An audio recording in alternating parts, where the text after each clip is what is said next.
Questo un avvenimento importante, come voi tutti sapete, il 19° congresso dello SPI del Veneto. Noi abbiamo bisogno di procedere insediando anche le commissioni, che per regolamento e per statuto c'è la commissione politica, elettorale e verifica poteri.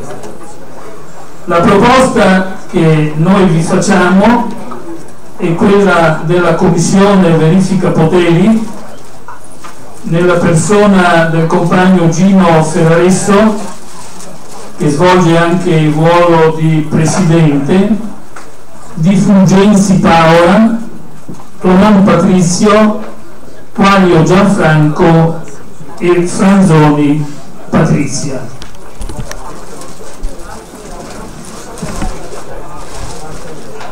E Amoretto Giuseppe e Calzavara Gianna. Questa è la commissione che io vi invito a votare con voto palese per alzata di delega. Chi è d'accordo? Giù? Contrari? Astenuti? Approvata all'unanimità. Per quanto riguarda la commissione politica, la proposta che vi avanziamo è quella di Betella Rosagna, che svolge anche il ruolo di presidente, del compagno Atti Raffaele, che è qui alla mia sinistra, segretario nazionale dello SPI, di Ferrari Cristian, che non voglio dire che sei alla mia destra, del compagno Cristian Ferrari, segretario generale dello SPI del Veneto e della CGIL del Veneto, Elena Di Gregorio, in questo caso segretaria generale dello SPI, di Fogo Ivagna, di Cingono Maria Rosa, di Vacari Lorisa, Bolognesi Antonio, Francescotto Ivana, Bressan Renato, Zaffaron Enzo e Tardivello Patrizia. Questa è la proposta per la commissione politica. Chi è d'accordo? Alzi la delega. Giù? Contrari? Astenuti? All'unanimità. Per quanto riguarda la commissione elettorale, la proposta è quella che Daniele Tronco, che è la segreteria regionale dello SPI, svolga anche la funzione di presidente, Berto Lucia, Bonato Chiara, Lancisi Giuliana, Biancardi Nicoletta, Baggioli Franco, Gentilin Maria Rita, Dutto Daniela ed Angelo Massimo. La proposta per la commissione elettorale la pongo in votazione. Chi è d'accordo alzi la delega. Contrari? Astenuti? Le commissioni sono state approvate alla unanimità. Bene, benissimo. Comunico ai compagni e alle compagne che per l'organizzazione dei nostri lavori noi prevediamo di fissare il termine per la presentazione di eventuali ordini del giorno entro le ore 16 di oggi per la presentazione degli ordini del giorno. Per quanto riguarda le iscrizioni all'intervento, per intervenire, prevediamo sempre per le ore 16 la scadenza della presentazione di chi desidera intervenire. Per cui tenete conto questi due orari, perché dopo abbiamo la giornata del pomeriggio, la giornata di domani, che dobbiamo svolgere con grande impegno. Fatta questa comunicazione, dovrebbe andare il video.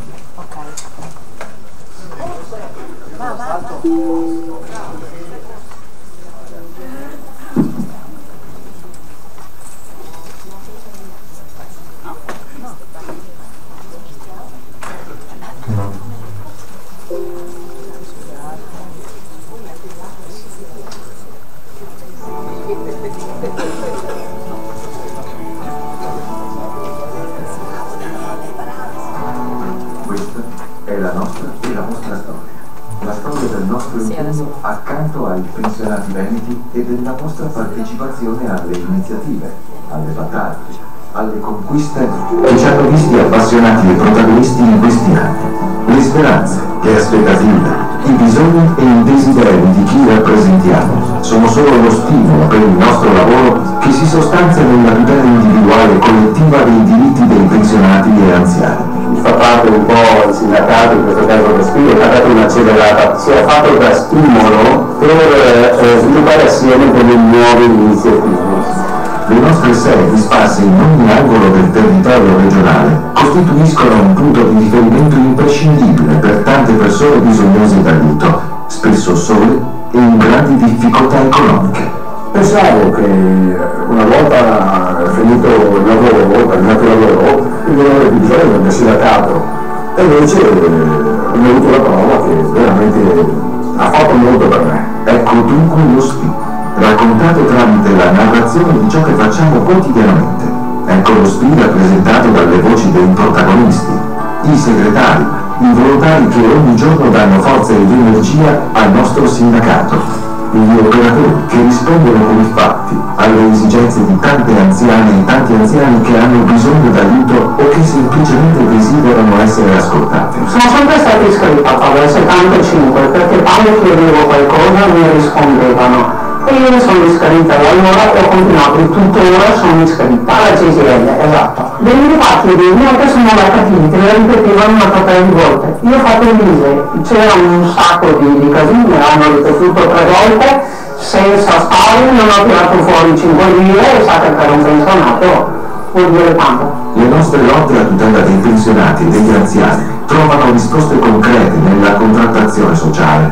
Lo SPI è stato veramente utile per noi. Noi come amministrazione comunale abbiamo ricevuto un appoggio eccezionale, oserei dire strategico, per quanto riguarda proprio la strumentazione da adottare per arrivare a tutti questi casi, a queste famiglie che ci sono, anche se magari noi molto spesso le dimentichiamo, le trascuriamo, non le conosciamo e siamo arrivati grazie proprio a questa sveglia, è stata una sveglia, svegliatevi, ci sono anche loro. Attraverso questa sveglia siamo riusciti a metterci attorno a un tavolo, a ragionare, a vedere cosa possiamo fare noi per queste persone. Nella campagna sui diritti inespressi, nelle consulenze agli sportelli, ma anche nelle iniziative per la legalità. Nel 2012 abbiamo iniziato a fare autoscuola e abbiamo iniziato queste misure che mi ragazzi, la vita dell'ex boss Maniero, la confiscata dall'arte è sempre bene precisare perché non è la vita di Maniero, questa è la vita dei cittadini di Caponova e di tutti i cittadini che lavorano ad operare.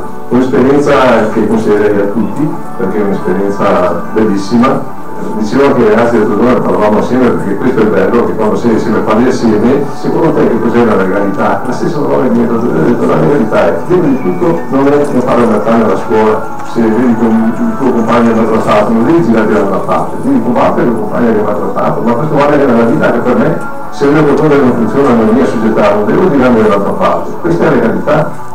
L'esperienza che stiamo svolgendo già da qualche tempo, da qualche anno con la CGL e CGL, il sindacato pensionati, un'esperienza notevole di grandissima disponibilità da parte del sindacato, ma è riuscito in qualche modo con la loro collaborazione, sostegno, appoggio e quant'altro a creare per la scuola dei momenti molto forti. Abbiamo creato veramente un rapporto che ha ritemprato l'anima e ci ha condotto per i sentieri proprio della legalità, di quello che è l'impegno verso gli altri, l'attenzione verso i problemi, i disagi, tante questioni che veramente a noi, alla scuola, insegnando soprattutto ai ragazzi, ha fornito veramente tantissimo.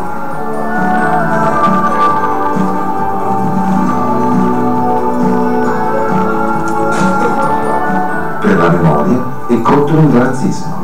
Ho saputo la storia della mia famiglia, l'antifascismo, ma più che antifascismo, anche i ragazzi a scuola, io parlo di democrazia. Non c'è l'antifascismo perché avevano la barba o non avevano la barba.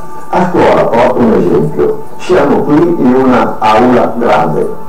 Un insegnante esce perché il cavo chiude la porta a chiave. Succede un terremoto, ci mettiamo tutti verso la porta per uscire, cavolo, la porta è chiusa, cosa facciamo? Abbattiamo la porta, perché la porta è l'ostacolo a fuggire dal terremoto. Il fascismo era l'ostacolo alla conquista della democrazia.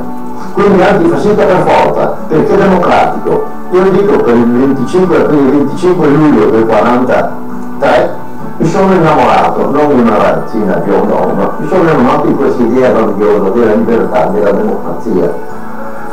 E lì è iniziata un po' la mia più che attività partigiana, che è iniziata veramente nel 44. È iniziato l'idea della conquista della libertà. È un lavoro che facciamo con passione, forti delle tante conquiste ottenute e coscienti delle tante conquiste che dobbiamo ancora ottenere.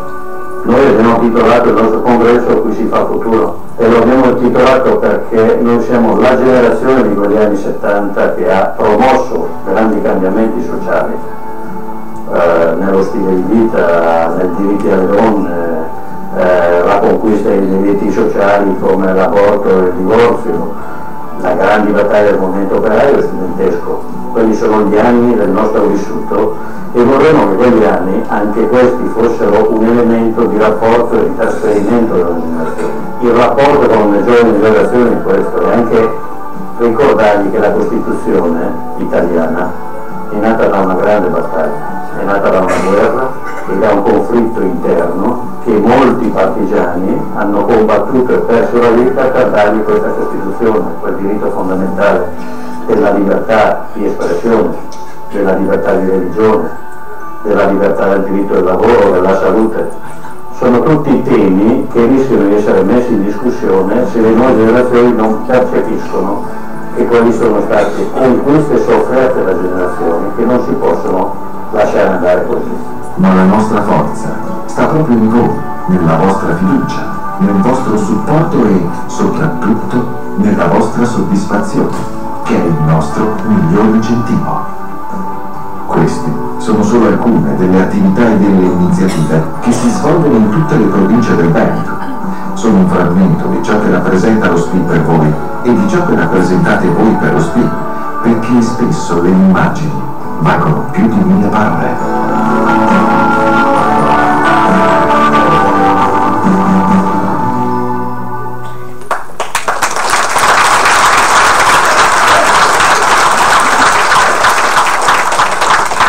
Bene, anzi molto bene, e bene benissimo. Diamo ora la parola alla nostra segretaria generale Elena Di Gregorio per la relazione introduttiva di questi nostri lavori. A te, Elena.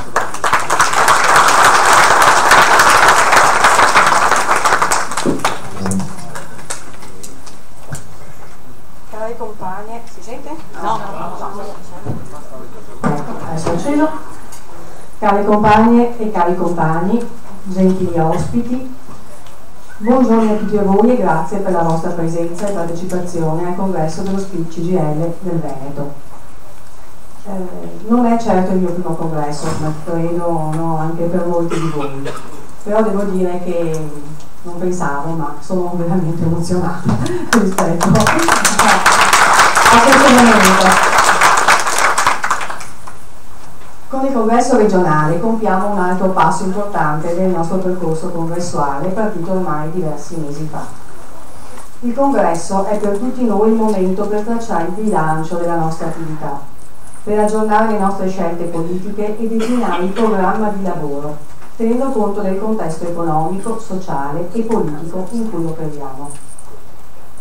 Oggi come non mai si tratta di un'operazione molto difficile, perché stiamo vivendo una stagione inedita e pesante. Mi verrebbe da dire buia, da tanti, troppi punti di vista. Per le condizioni delle persone, una crisi che non è finita, ma anzi ha segnato per un aumento dell'ingiustizia e delle disuguaglianze che colpiscono le persone che rappresentiamo. Per il mondo del lavoro, perché nella società si vuole negare la centralità del lavoro, tradendo così la stessa Costituzione che ha disegnato l'Italia come una repubblica fondata sul lavoro. Per la mancanza di una dimensione politica di sinistra che sappia farsi interprete di un messaggio di speranza e delineare un futuro progressista per il mondo del lavoro e per i diritti di cittadinanza. Per una regressione culturale che mette in discussione le grandi conquiste sociali e i diritti civili. per le chiusure identitarie che attraversano il nostro Paese, così come molti in Europa, e mettono in discussione il progetto di integrazione europea, per i rischi per la coesione sociale e per la stessa pace del continente. Domenica 7 ottobre ho partecipato alla Marcia per la Pace, assieme a tante altre compagne e compagni. Lungo il sentiero che sale verso la Rocca Maggiore di Assisi, ci siamo trovati a condividere un tratto del nostro cammino con il signor Enrico, classe 1934. Marciava sotto il gonfalone di Sant'Anna di Stazzema, la sua città, e ci ha raccontato di essere stato testimone dell'eccidio, bambino di 10 anni. Ci ha detto: ragazze, eravamo compagne, ragazze, non mollate, stiamo vivendo tempi tristi e duri che mi riportano indietro. Ho paura. E con gli occhi lucidi e la voce spezzata ha ripetuto: non dobbiamo mollare. Alla nostra commozione hanno fatto replicanti i colori del fiume di persone di tutte le età e appartenenze che ha riempito la Marcia per la Pace in un unico grande afflato di speranza. Speranza che parte dalla responsabilità individuale e dall'azione collettiva. Una forza positiva che solo l'unione di tante persone molto diverse può produrre, nella consapevolezza comune dell'esigenza di un'alternativa sociale e politica capace di sgretolare i muri. Un'Italia diversa che c'è, che prende posizione, che si ribella all'indifferenza per la morte di migliaia di donne, bambini, uomini che sta segnando drammaticamente il nostro tempo. Un'Italia da raccontare. Il progetto di Mediterranea, la nave della speranza, come l'hanno definita, non solo soccorso ma anche testimonianza della strage di immigrati in mare in assenza di soccorsi, nel silenzio e nell'indifferenza dei governi italiani e europei. L'esperienza di Mimmo Lucano, sindaco di Riace, diventato simbolo di una piccola utopia realizzata. O anche, guardando più vicino a noi, l'accoglienza diffusa del comune di Sant'Orso, di cui ci ha parlato il sindaco nella nostra importante iniziativa sull'immigrazione. O il preside della scuola di Lodi, che si è opposto alla decisione dell'amministrazione comunale di discriminare i bambini di famiglie straniere nell'accesso alla mensa. Sono tutti esempi positivi da far vivere, da valorizzare, per dimostrare che si può fare, che si può vincere l'idea che l'unica soluzione possibile sia la chiusura difensiva. Non solo dobbiamo recuperare la dimensione umana, i valori di solidarietà che hanno caratterizzato la nostra storia, dobbiamo ribadire che la pace è un valore non negoziabile che abbiamo scolpito nella nostra Costituzione. Come sapete, ricorrono i 100 anni dalla fine della Grande Guerra. Ne abbiamo parlato nelle 2 belle e intense giornate di Vittorio Veneto, e uno dei temi centrali della nostra riflessione è stato quello legato al processo di integrazione europea che ha garantito un lungo periodo di pace, che la nostra generazione, noi tutti diamo per acquisito e scontato, ma che viene oggi messo in discussione dalla fragilità della coesione europea e dal riprodursi di fenomeni di frantumazione e chiusure nazionalistiche che in passato hanno generato quella grande carneficina. C'è bisogno di più Europa, di un'Europa diversa che sappia garantire benessere, crescita, sviluppo alle proprie popolazioni, di un'Europa politica che governi i processi e contrasti le chiusure nazionaliste e le spinte sovraniste. E in tutto questo deve essere prioritario affrontare con una politica comune le crisi dei paesi che si affacciano sul Mediterraneo e dell'intero continente africano, come assunto anche dal congresso della FERPA che si è svolto il 16 e il 17 ottobre a Bruxelles. Continente quello africano funestato da guerre, epidemie, crisi ambientale ed economica a cui peraltro non siamo estranei come paesi occidentali.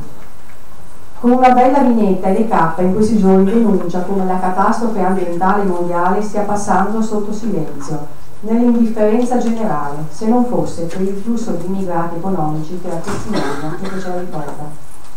Diventa indispensabile quindi ripensare il nostro modello di sviluppo, trovare un nuovo e diverso equilibrio nell'utilizzo delle risorse che renda sostenibile l'impatto ambientale dello sviluppo per noi e per le future generazioni.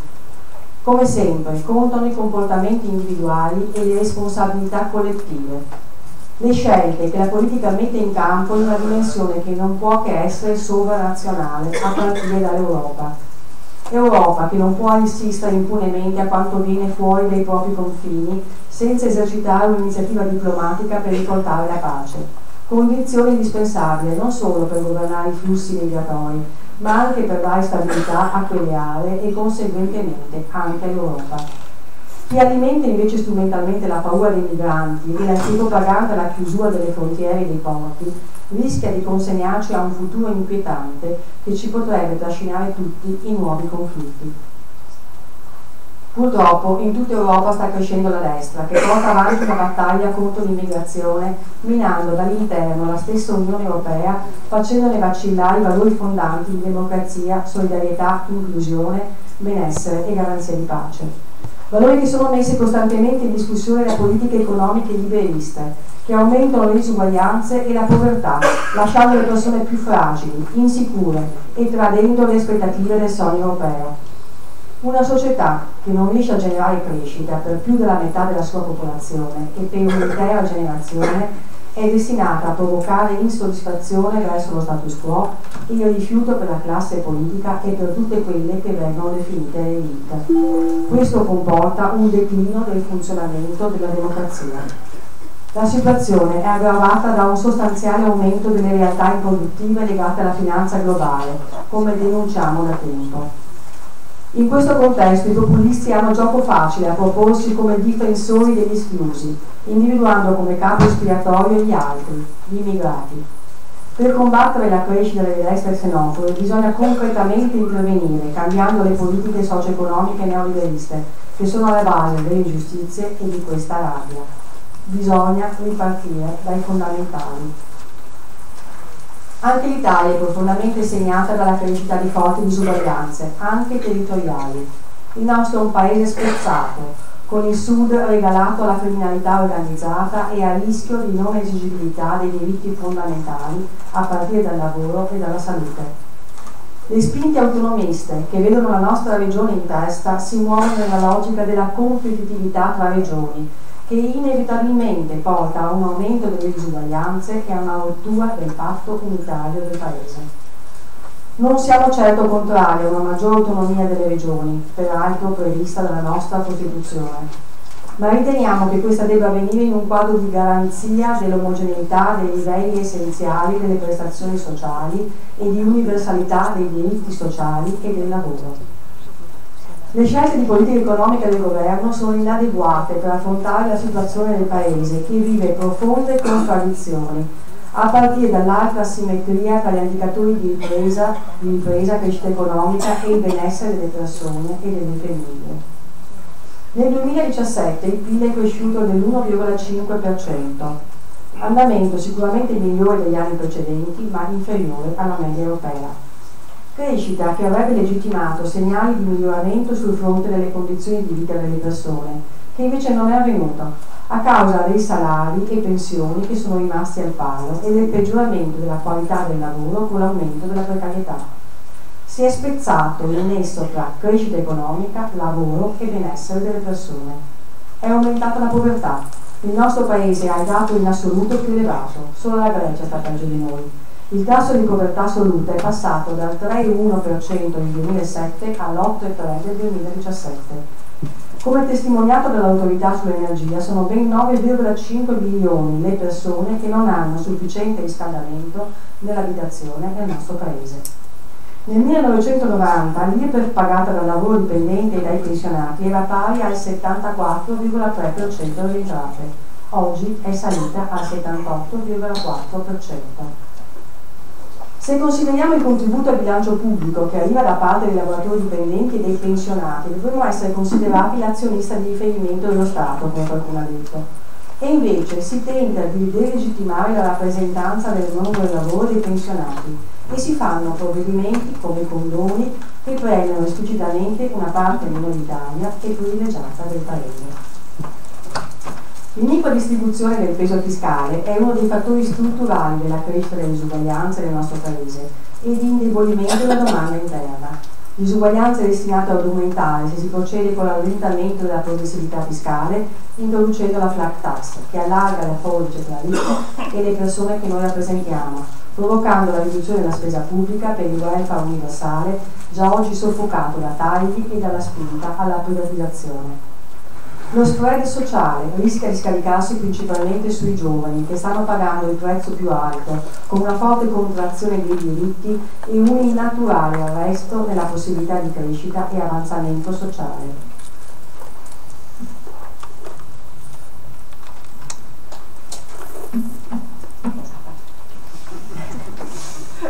La precarietà lavorativa diventa spesso precarietà esistenziale, con un depauperamento complessivo della ricchezza del Paese, che spreca energie e risorse importanti. Come denuncia anche Veneto Lavoro, le aziende utilizzano il lavoro precario non solo per far fronte all'incertezza del mercato, ma per sfruttare al massimo la flessibilità e non assumersi nessuna responsabilità nei confronti dei lavoratori, con un sottoutilizzo e distorsione nelle dinamiche delle competenze che porta alla fuga dei giovani all'estero, alla ricerca di opportunità più coerenti con gli studi, razzi e le aspettative. Il decreto dignità, a dispetto del nome, non affronta correttamente e concretamente i nodi strutturali del mercato del lavoro. Ma soprattutto, se guardiamo al futuro del Paese, è gravissimo il disinvestimento nella scuola pubblica e nella formazione.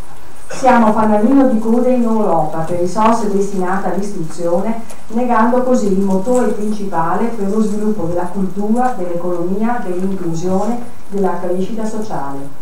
La scuola pubblica ha rappresentato una delle grandi conquiste sociali del secolo scorso, fattori di crescita e emancipazione per il mondo del lavoro. I continui tagli stanno aumentando la dispersione scolastica, la spinta verso la privatizzazione e il ritorno ad una scuola di classe. Si tratta di una scelta politica di chi non ci vuole cittadini consapevoli, ma sudditi subalterni o navigatori solitari della rete. Ma se non si investe sui giovani e sulla loro formazione, si condanna il Paese a un pauroso arretramento culturale ed economico. La nostra critica alle politiche di questo governo riguardano non tanto lo sforamento del deficit.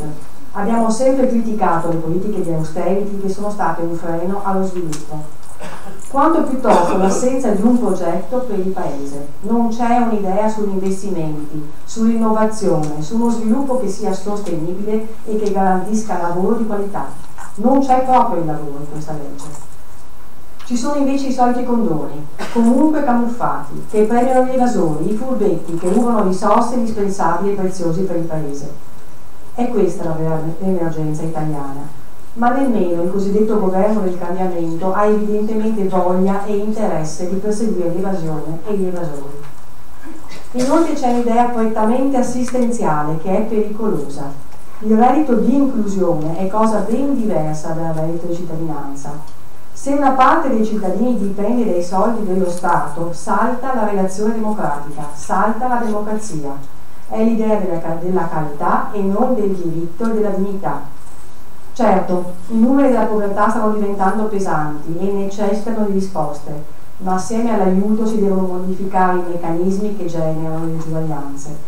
Qui invece c'è l'idea ottocentesca della carità ai poveri, che serve a mantenere lo status quo e lascia inalterati gli squilibri sociali.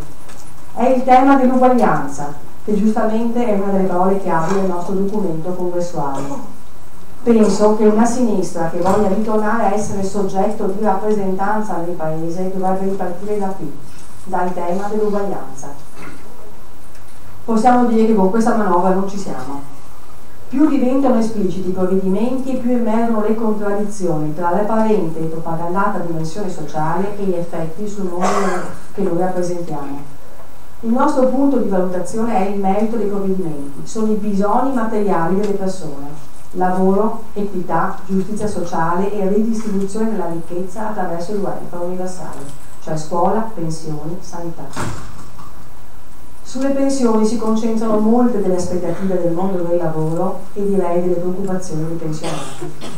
Sicuramente quota 100 apre la possibilità di uscita per alcuni, ma i vincoli posti, il limite dei 38 anni è irraggiungibile per molti, in particolare per le donne e i lavoratori discontinui, e genera così nuove disparità. Così come proposta sembra fruibile principalmente dalla pubblica amministrazione o per le categorie di lavoratori forti che hanno potuto avere una carriera costante. Si tratterà di capire poi il tipo di calcolo e quindi l'eventuale decurtazione applicata alle pensioni. Stiamo ovviamente commentando quelle che sono notizie di stampa perché non c'è ancora un testo, perché se poi tale intervento portasse alla cancellazione del lato sociale saremmo di fronte a una beffa, no, per tantissimi. Senza contare che è ancora in sospeso la definizione dei lavori gravosi, mentre per i precari, come sosteniamo da tempo, i 41 anni devono bastare per la pensione. Dobbiamo tenere conto infatti che con il sistema contributivo prima si va in pensione e meno si percepisce, quindi deve essere una scelta individuale sulla base delle condizioni specifiche di ognuno. Molto discutibile è anche la proposta sulla pensione di cittadinanza, perché rischia di generare ulteriori ingiustizie favorendo chi ha pagato pochi contributi o addirittura nessuno, e cosa ancora più grave, spingere la disaffezione verso il sistema previdenziale, con il rischio che ne venga messa in discussione la stessa sostenibilità. Ma quello che manca soprattutto è una visione di prospettiva del sistema pensionistico, un intervento strutturale che guarda le condizioni pensionistiche delle giovani generazioni, che altrimenti, restando sostanzialmente inalterata la Fornero, sono condannate ad un futuro di povertà. È un tema che ci riguarda tutti, sia in termini di solidarietà intergenerazionale che di tenuta dell'intero sistema pensionistico nel tempo. Se poi dal propagandistico taglio alle pensioni d'oro si arrivasse al blocco della rivalutazione delle pensioni medie e basse, saremo alla farsa e alla riproposizione di un attacco ai pensionati per fare cassa. Nulla di nuovo e soprattutto nulla di equo e di sociale. Molto importante quindi la ripresa dell'iniziativa unitaria con CISE e UIL per pretendere da questo governo un tavolo di confronto sui temi della manovra e delle pensioni. Il sistema sanitario nazionale rappresenta un irrinunciabile strumento di coesione e di lotta contro le disuguaglianze. La tutela della salute deve essere un diritto legato alla persona e non un'opportunità legata al lavoro o alla condizione dei singoli. Un diritto riconosciuto da tutti, senza distinzioni di reddito, discriminazioni civili, sociali o culturali. Solo un servizio sanitario nazionale pubblico con queste caratteristiche di universalità può affrontare la sfida dei crescenti bisogni prodotti dai cambiamenti demografici con l'invecchiamento, la cronicità e la non autosufficienza.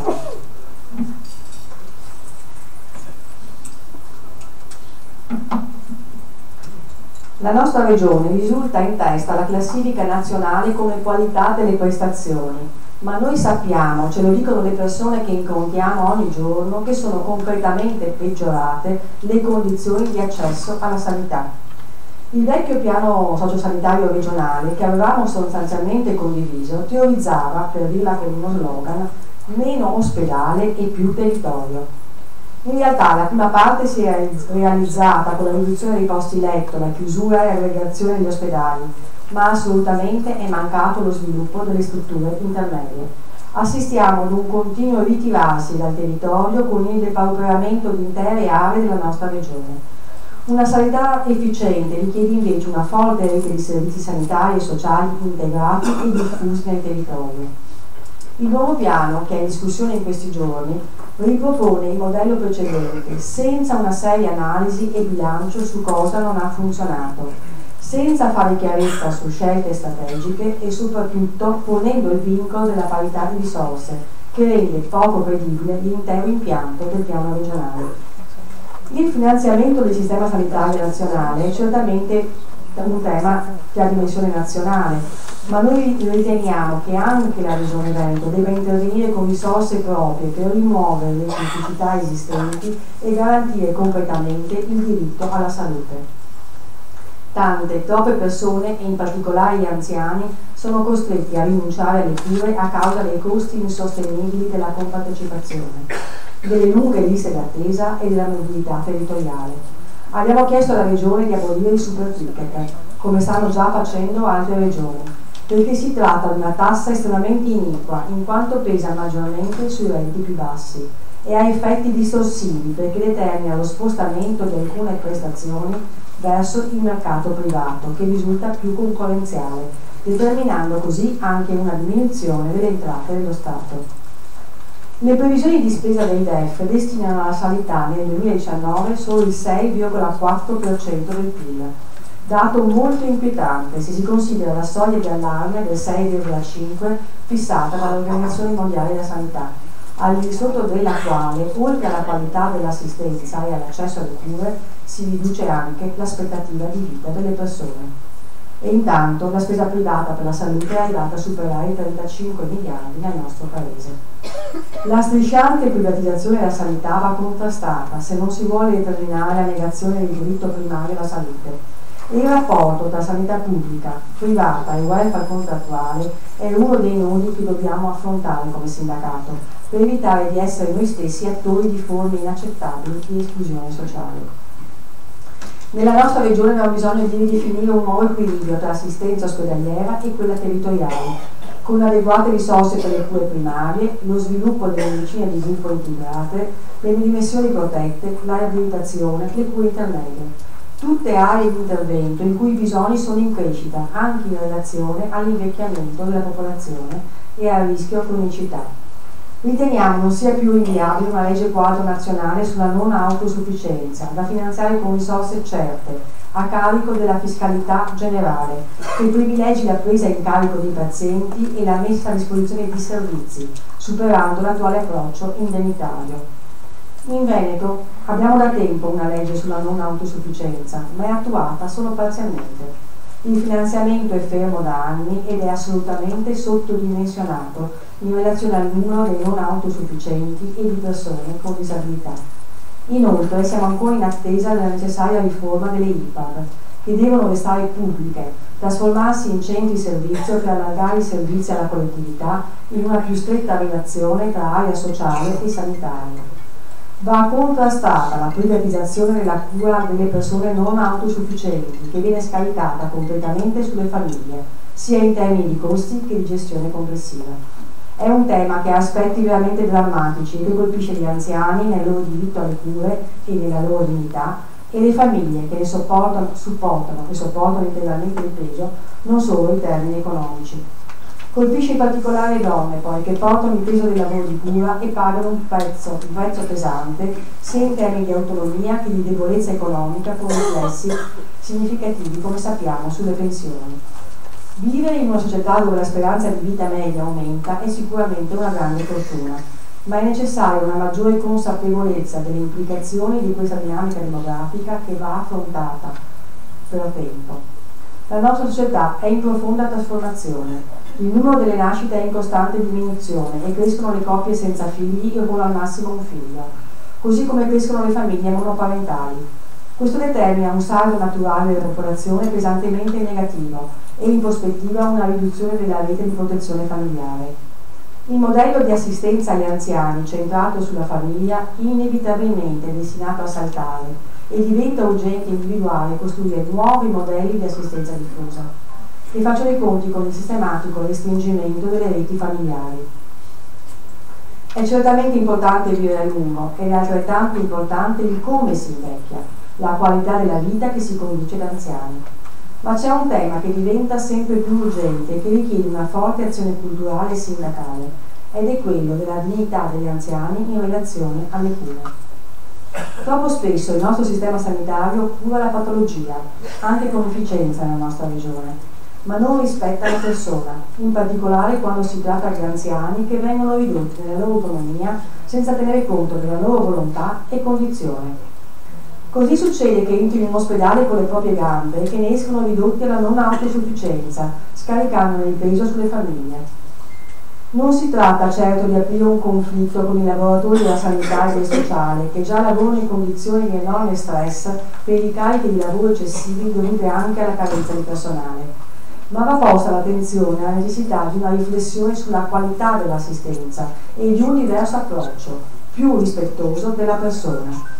Come SPI Veneto, assieme alla funzione pubblica, abbiamo favorito l'incontro e il confronto tra lavoratrici delle case di cura e i familiari delle persone ricoverate per affrontare questo problema e ricercare un nuovo equilibrio.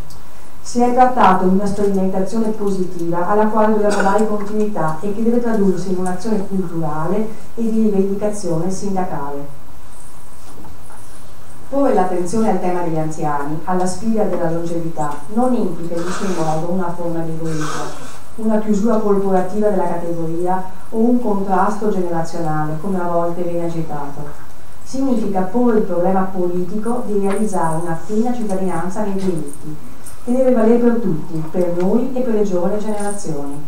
Il welfare non è un costo, ma è un'opportunità di sviluppo sociale, di lavoro qualificato che contribuisce non solo al benessere delle persone, ma anche all'economia e alla crescita del Paese. Invecchiare in salute presuppone corretti stili di vita, cura dell'alimentazione e prevenzione. Sono i temi che come SPI stiamo portando avanti, cercando di informare e formare le persone per acquisire una maggiore consapevolezza, anche come utenti e consumatori. Le nostre scelte di consumo devono essere consapevoli, perché non sono mai neutre. Pagare il giusto prezzo per un bene significa riconoscere e valorizzare il valore di chi produce. Non andare al supermercato la domenica significa rispettare il lavoro e i tempi di vita delle persone. Fare attenzione alla filiera alimentare implica contrastare lo sfruttamento lavorativo e ambientale.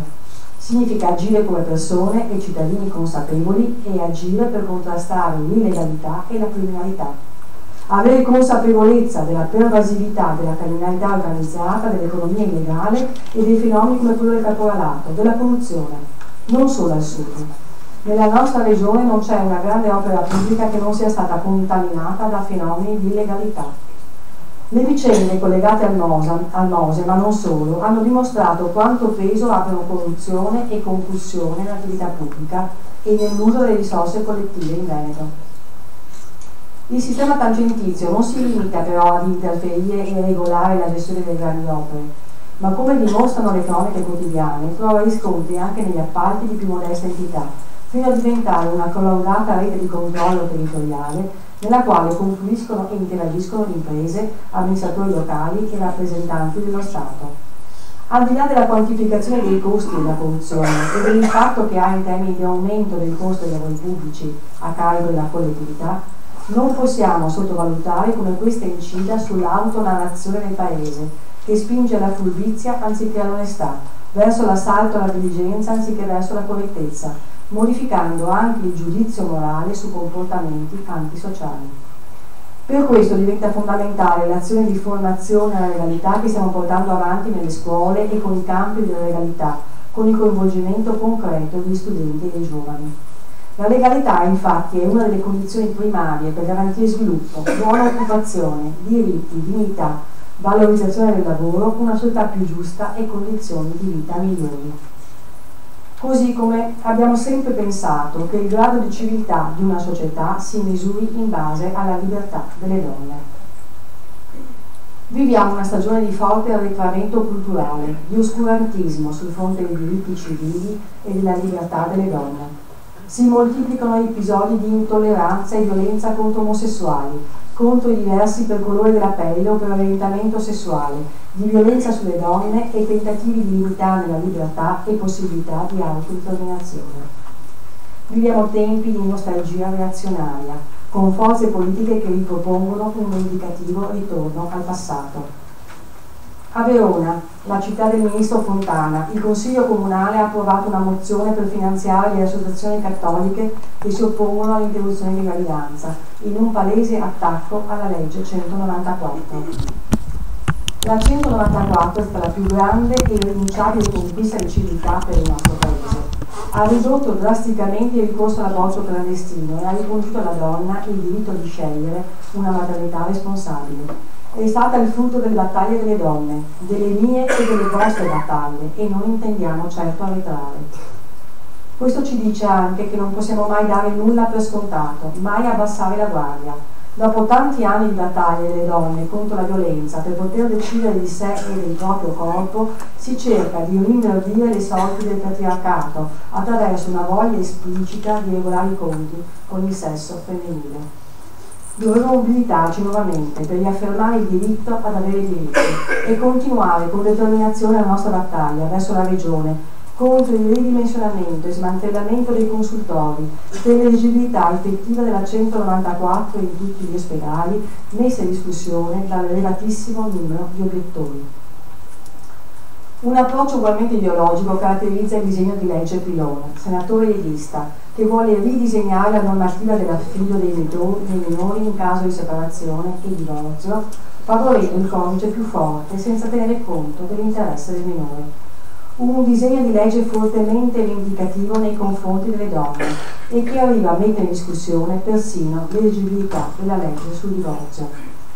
Ma a Verona succede anche che si possa minacciare, intimidire, bastonare una coppia di gay senza che la giunta comunale avverta la necessità di esprimere solidarietà e senza che la città reagisca immediatamente a queste gravissime forme di intolleranza che si richiamano innegabilmente a matrici fasciste.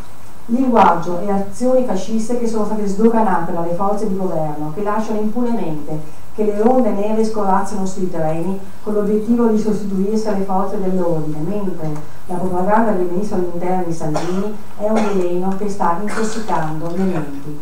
Noi siamo fermamente antifascisti e non ci stiamo a subire l'oscurantismo delle destre. Siamo stati in piazza Verona assieme alle tante associazioni di donne, alla società civile che non si arrende all'oscurantismo. Torneremo in piazza contro il disegno di legge Pillon, contro la mozione per la vita, in difesa dei diritti civili, per evitare che la cultura reazionaria metta radici e ci riporta al Medioevo. L'attacco ai diritti civili rende evidente la pericolosità della fase politica e sociale che stiamo vivendo e credo che oggi più che mai stia a noi, come SPI, spingere l'intera organizzazione ad una maggiore unità interna e a ricercare un'unità d'azione con CISL e WIL con più determinazione, coraggio e sguardo lungo, assieme alla costruzione di alleanze con il mondo dell'associazionismo e della società civile che condivide i nostri valori.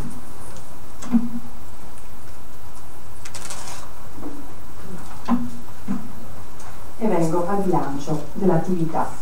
Dal punto di vista del bilancio provo a tracciare sinteticamente assieme alla segreteria il lavoro svolto dallo SPI in questi anni e proporre alcune valutazioni. Come sapete ho assunto la direzione dello SPI Veneto da un anno, poco più. Ho trovato una categoria in buona salute, ben radicata nel territorio, con una buona visione organizzativa e con un forte protagonismo politico-sindacale. Pur frequentandola dal mio precedente ruolo confederale, devo dire, ma questa è una cosa che sento ripetere spesso da chi come me viene da fuori dello SPI, che è una categoria che sorprende per la ricchezza di pensiero, di contributi politici da parte delle compagne e compagni, per la forte motivazione che attraversa tutte e tutti a tutti i livelli, per la passione e le competenze nelle tante e tantissime cose che lo SPI fa in una dimensione veramente confederale. È una ricchezza per tutta la CGIL di cui dobbiamo andare orgogliosi, ma che è poco nota e compresa anche in casa nostra. E questo, guardate, è un limite tutto nostro, quello di non saperci raccontare adeguatamente. Così succede che molti compagni e compagni hanno un'idea parziale o distorta di quello che è lo SPI. Lo SPI ha saputo immaginare una nuova forma di rappresentanza centrata non solo sul lavoro, ma sulla cittadinanza, interpretando la complessità della domanda sociale, e questo ha comportato uno straordinario processo di sindacalizzazione. Perché le persone anziane esprimono sicuramente una domanda di tutela economica e di tutela del potere di acquisto. Si rivolgono a noi per un bisogno di servizi, pratiche previdenziali, fiscali, sanitarie. Ma come ci ricordava Riccardo Terzi, c'è anche una straordinaria domanda di senso di identità, quella di una vita da reinventare. È questo il di più che caratterizza la nostra azione sindacale. Aiutare a superare l'isolamento, la solitudine, mettendo a disposizione strumenti di socializzazione per favorire l'autonomia e consentire di gestire il proprio futuro. Fare rappresentanza significa costruire le condizioni per una cittadinanza attiva e responsabile. Per questo ci siamo battuti in Veneto per una legge sull'invecchiamento attivo che ridia ruolo, riconoscimento agli anziani e eviti la marginalità sociale. Invecchiamento come problema politico. Si tratta infatti di realizzare una piena cittadinanza superando un approccio assistenziale. In questi anni la funzione stessa dello SPI si è evoluta.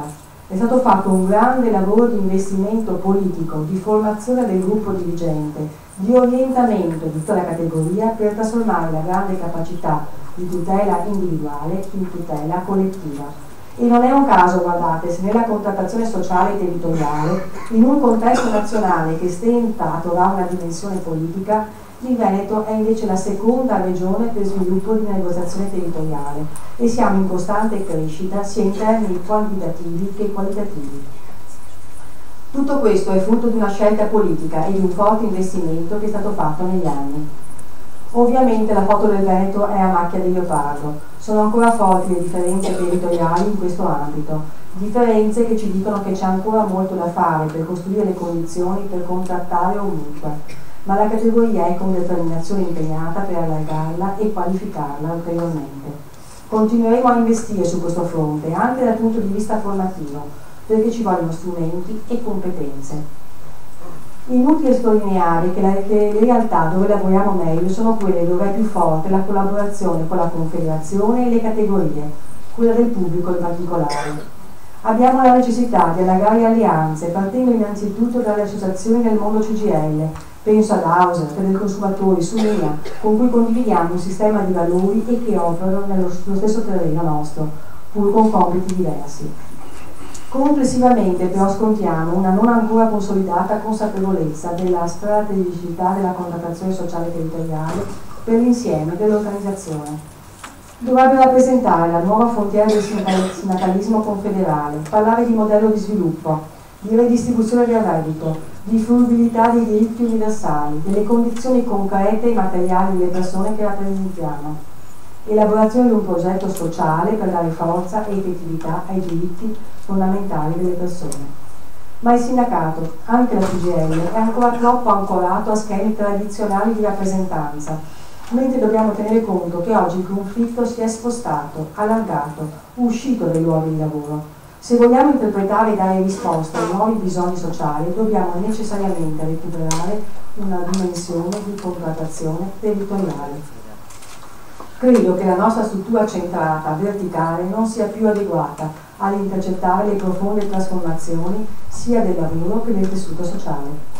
Dobbiamo interrogarci sull'efficacia della nostra azione, sullo scambio tra gli obiettivi e i risultati, sulla nostra capacità di incidere nei processi reali. Abbiamo bisogno, io credo, di un nuovo modello organizzativo. È un tema ormai ineludibile. Ne stiamo parlando da tempo, ma facciamo fatica ad autoinformarci. Però non abbiamo alternativa se vogliamo rappresentare le trasformazioni del lavoro, l'innovazione tecnologica e i profondi cambiamenti demografici e sociali. Non possiamo illuderci di poter affrontare il nuovo con gli stessi strumenti che hanno funzionato nel passato. O per dirla come Einstein, con una frase che mi è cara, non possiamo pensare che le cose cambino se continuiamo a farle nello stesso modo. Come SPI abbiamo un grande vantaggio generato dal forte radicamento delle nostre leghe nel territorio. Oggi più che mai vale la condizione che per poter rappresentare i bisogni bisogna conoscerli, starci dentro, capire le criticità reali, le preoccupazioni e le priorità delle persone che vogliamo rappresentare, accorciare le distanze, la separatezza che viene attribuita alla politica e che rischia di coinvolgere anche noi, nonostante noi e il nostro impegno. C'è quindi un lavoro in più di cui dobbiamo farci carico, quello di coinvolgere, ascoltare, parlare con i cittadini, anche quando ci dicono cose che non condividiamo. Non possiamo limitarci al dissenso, a farci percepire altro o peggio distanti, distaccati o come coloro che si reputano superiori. Dobbiamo fare lo sforzo di coinvolgerli nella nostra iniziativa. Le piattaforme che facciamo per contrattare con gli enti locali, le IPAD, le aziende, vanno discusse con gli interessati per dare visibilità e valorizzare il nostro lavoro, oltre che per costruire la necessaria sintonia sugli obiettivi. In qualche modo significa tornare a fare il sindacato come si faceva una volta, nel territorio, in una dimensione veramente confederale, tra la gente, per dare risposta a tutto lo spettro dei bisogni sociali. Un sindacato che ha alle spalle un'organizzazione forte, efficiente ed integrata con il sistema CGIL di tutela individuale. È questo un altro fronte rispetto al quale abbiamo fatto passi da giganti in questi anni nella nostra regione. Abbiamo saputo accrescere le competenze, la capacità di risposta qualificate, e con la campagna dei diritti inespressi abbiamo svolto un ruolo proattivo nella promozione e nell'esercizio dei diritti. Questo ha prodotto risultati significativi anche in termini di adesione sindacale, grazie alla positiva relazione con l'INCA e con il sistema di tutela individuale. Dobbiamo rilevare però che quasi l'80% dei nostri iscritti non risulta già iscritto in precedenza a una categoria della CGIL. È sicuramente un segno positivo di capacità di attrazione dello SPI, quel grande processo di sindacalizzazione di cui parlavo prima, che caratterizza la nostra categoria, ma contemporaneamente rappresenta una dispersione di risorse. segna la difficoltà del sistema CGIL a mantenere una continuità nell'adesione sindacale ed è un tema urgente da affrontare confederalmente. E ora veniamo al nostro congresso. Nelle nostre assemblee abbiamo coinvolto 14.690 iscritti e iscritte che hanno partecipato alle 453 assemblee diffuse nei comuni della nostra regione. Sono sicuramente numeri importanti, ma evidenziano anche delle criticità. È la foto di un congresso non all'altezza delle aspettative che avevamo a inizio percorso e soprattutto non è il congresso di cui avremmo avuto bisogno in questa stagione, noi e il Paese. Nel percorso iniziale abbiamo coinvolto il gruppo dirigente allargato. Si è sviluppato un dibattito importante, una bella discussione che ci ha arricchito tutti e anche confortato in una stagione di profonda crisi valoriale. Ma poi, forse a causa dei tempi lunghi, della pausa estiva, dell'evoluzione dello scenario politico, è diventato più complicato trasferire questo clima positivo tra le nostre iscritte e iscritti. Abbiamo avuto una partecipazione sofferta, questo ci dicono i numeri, nonostante il grandissimo lavoro fatto e l'energia che è stata messa in campo in tutti i territori. Guardate, non sono certo numeri bassi in valori assoluti, in una stagione poi politica come questa che stiamo vivendo, ma credo sia necessaria una riflessione collettiva per capire da cosa derivano le difficoltà di coinvolgimento, del perché non siamo riusciti ad allargare la partecipazione oltre la relazione consolidata con chi già frequenta le nostre sedi, le manifestazioni, le iniziative. Non siamo riusciti a trasmettere la consapevolezza dell'importanza di partecipare a quello che per noi è un momento importante per la vita democratica della nostra organizzazione. È un problema che ci poniamo solo noi, riguarda solo lo SPI o coinvolge tutta l'organizzazione? Indubbiamente lo sforzo delle compagne e dei compagni nel territorio non è stato compensato da un ritorno in termini di partecipazione. Dobbiamo porci il problema dell'utilità e dell'attualità delle forme di svolgimento del percorso congressuale. Viviamo una stagione in cui si teorizza la democrazia diretta, dove i social sono diventati uno strumento di informazione e di orientamento diffuso e tutto si svolge velocemente, mentre cresce l'insofferenza verso gli approfondimenti e la politica per prima si esprime solo per slogan. Noi non vogliamo e non possiamo certo rinunciare all'analisi, alla valutazione di merito, anche alla pacatezza con cui sosteniamo le nostre posizioni, anche quando sono radicali. Ma dobbiamo fare i conti con questo contesto e trovare modalità più efficaci per coinvolgere concretamente le persone e trasmettere le nostre posizioni, i nostri valori. In pochi anni è cambiata profondamente la relazione con i nostri rappresentati. Se ricordate, nel precedente congresso come CGIL ci ponevamo il problema di come trasformare il consenso politico in consenso organizzativo e quindi in iscrizioni. Partivamo dalla constatazione del consenso che registravamo sempre attorno alle nostre battaglie nel Paese, al voto delle RSU che in maniera diffusa vedeva la CGIL con consensi che andavano ben oltre il numero dei propri iscritti. È partita quindi una grande campagna per il tesseramento, che ha coinvolto ovviamente anche lo SPI. I risultati si sono visti. In Veneto la CGIL è diventato il primo sindacato, lo SPI lo era già da tempo, ma abbiamo ulteriormente migliorato la nostra capacità di proselitismo. Le nostre sedi sono molto frequentate, piene di persone che si rivolgono a noi con fiducia per avere risposta ai propri bisogni.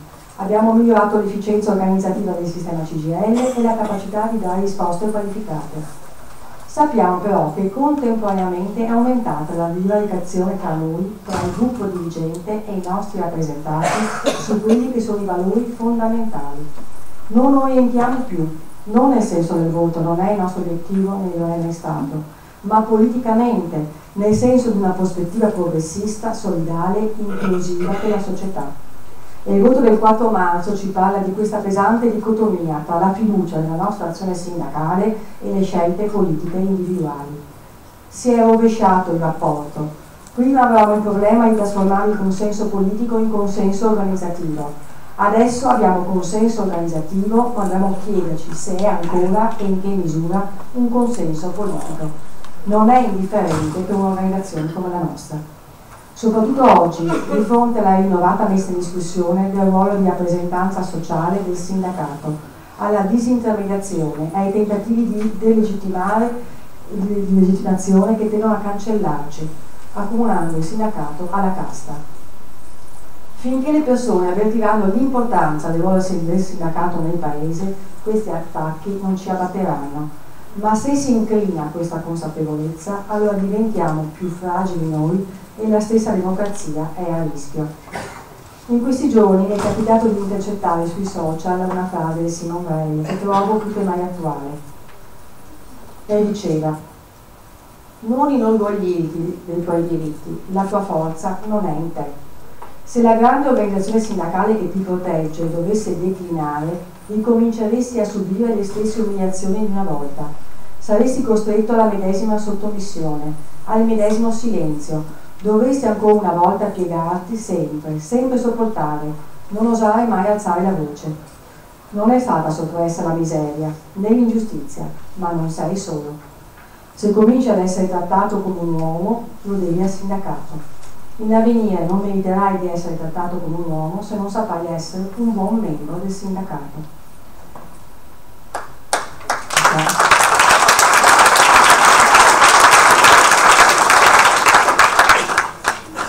Prima di chiudere, permettetemi di ringraziare tutto il gruppo dirigente dello SPI Veneto, fatto da donne e uomini che con generosità e vero senso di militanza ogni giorno fanno e tante cose meravigliose.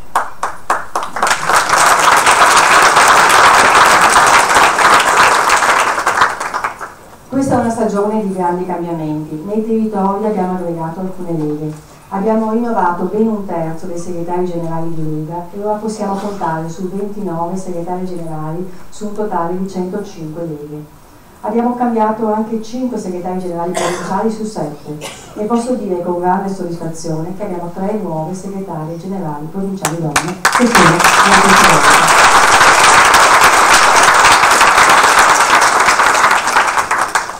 Come evidente siamo ancora lontani dall'obiettivo di parità, ma è stato fatto indubbiamente un grande passo avanti nella nostra organizzazione. Anche la struttura regionale è in fase di cambiamento. Daniele Tronco ha da pochi giorni assunto la direzione dello SPI metropolitano e Danilo Trocani assumerà un incarico nazionale nel Dipartimento internazionale, oltre ad essere appena stato eletto presidente della Commissione Finanziaria della FERPA.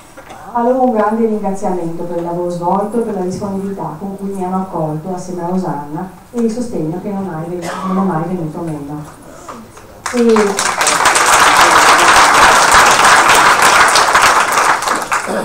Permettetemi anche di ringraziare i colleghi di FNP e UIL che sono qui con noi oggi.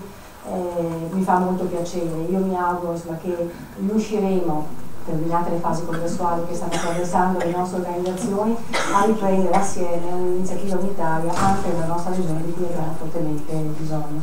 Io vi ringrazio tutti, buon lavoro e buon lavoro.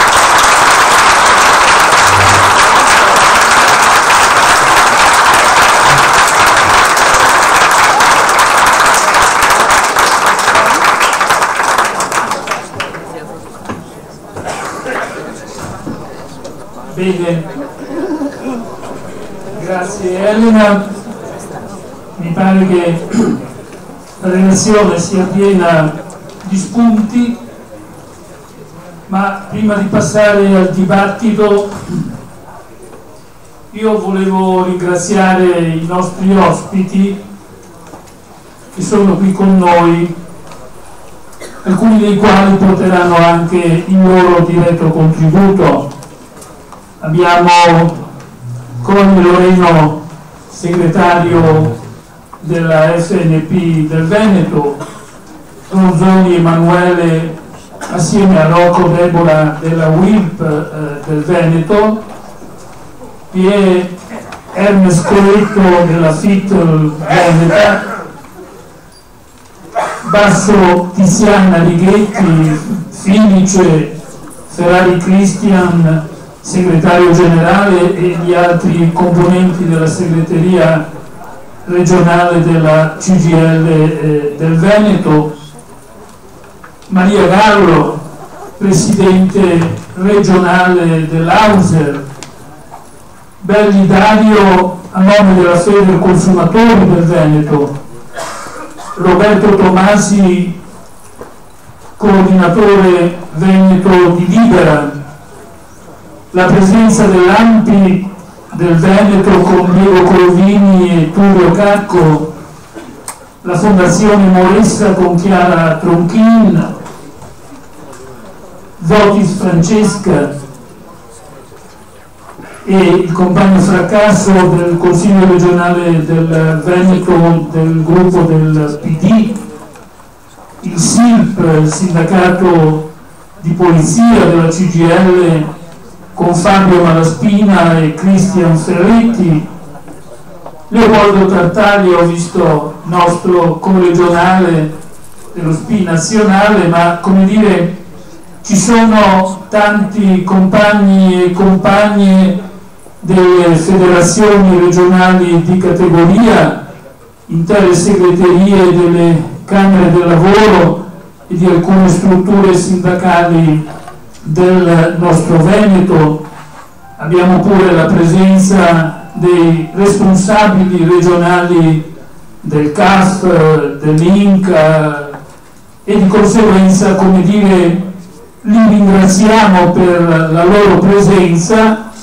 Assieme a noi condurremo questo nostro congresso.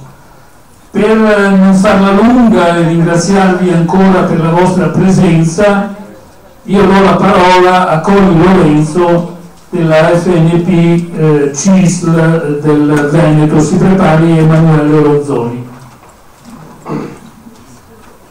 Grazie per l'invito. Come sapete sono non dell'FNP del Veneto, ma sono commissario in Veneto. Stiamo lavorando per ridare al Veneto la struttura che merita. Credo che entro la fine del mese di novembre potremo farlo e quindi si potrà andare avanti nell'opera di unitaria che è stata caratterizzata proprio con questa riforma. Un piccolo accenno soltanto alla questione politica. Noi non dobbiamo, le nostre organizzazioni non hanno mai avuto il compito di indirizzare il voto. Certo, ci dobbiamo interrogare, come diceva la vostra segretaria generale, come mai non siamo riusciti a incidere ed educare la gente a capire in anticipo i pericoli a cui poi rischiamo di andare incontro. Ma per combattere questo io continuo a dire che noi non siamo, lo dico in giro, non siamo legittimati da 120 click, 40 click, noi siamo legittimati da milioni di persone che hanno fiducia in noi e quindi bisognerà entrare nell'ottica di lavorare insieme per poter superare questo che vedo un momento particolarmente difficile. Il lavoro che ci attende, che vi attende, intanto è stato sottolineato e sono d'accordo, è la contrattazione regionale e locale, perché sempre di più c'è bisogno di questa contrattazione. È lì che si possono risolvere più facilmente e credo più direttamente i bisogni espressi dalla gente e che ben riportati nella relazione. In questa logica noi bisognerà pensare anche a livello nazionale.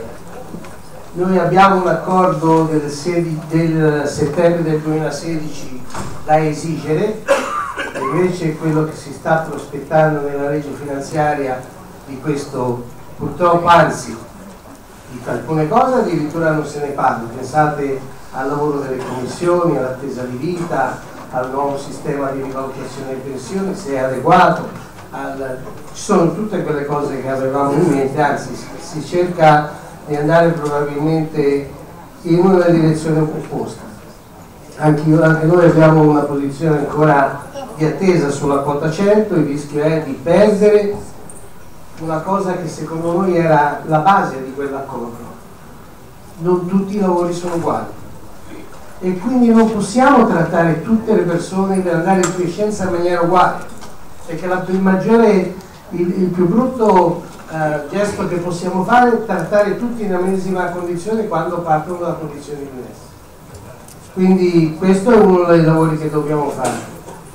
Lo faremo in maniera unitaria, stiamo lavorando, abbiamo un documento, ci stiamo lavorando dietro, in appoggio anche naturalmente alle confederazioni, e in particolar modo stiamo lavorando sulla non autosufficienza per la legge, ma con uno spirito di tentare di ritornare a raccogliere le firme e quindi fare una legge di iniziativa popolare, perché raccogliere le firme vuol dire che saremo tutti unitariamente impegnati a tornare a parlare con la gente, in ogni luogo d'Italia, in ogni angolo dell'Italia, perché abbiamo bisogno di riprendere questo dialogo, che non è fatto di social ma è fatto di rapporti personali e guardandosi negli occhi e capire le esigenze. Quindi lavoreremo in quella direzione. Credo che dovremo sostenere le confederazioni, perché come ha detto la vostra segretaria generale, condivido, qui bisogna parlare di lavoro, perché è il lavoro che crea la ricchezza e ovviamente tramite una legge fiscale più attenta e perché no anche una patrimoniale, perché vorrei ricordare che in questi anni c'è stato un enorme spostamento di ricchezza dalle classi medio-basse ad alcuni. Se il 10% degli italiani possiedono più del 50% della ricchezza d'Italia, qualcosa non funziona, stiamo tornando indietro. Quindi noi lavoreremo insieme alle confederazioni, perché la spinta grande che dovranno dare è quella di cercare degli investimenti, sono convinto, anche superare il 2%, il 3%, purché gli investimenti siano fatti per poter generare lavoro. Perché attenzione, la ricchezza è quella che salva anche noi, perché come giustamente ci ricordava, welfare, quindi tutto quello che deriva dal welfare, quindi comprese le pensioni, dipendono anche da questo. E certamente, fatemelo dire, la cosa l'ultima che proprio voglio dire, quando il paese ha bisogno, ma perché si deve parlare sempre di pensioni? Allora, questa storia, io non è che amo le pensioni d'oro, come le chiamo, però ci sono anche gli stipendi d'oro. E allora se il paese si pensa che quella è la strada, io penso ad altre cose, che dicevo prima. Ma se quella è la strada non si capisce perché sempre, ogni volta che si parla di difficoltà ci si ricorda soltanto dei pensionati. Mentre ci sono finanziarie, ci sono gente che si è arricchita, lavori che hanno grandi stipendi. Quindi il lavoro che ci attende è un lavoro importante.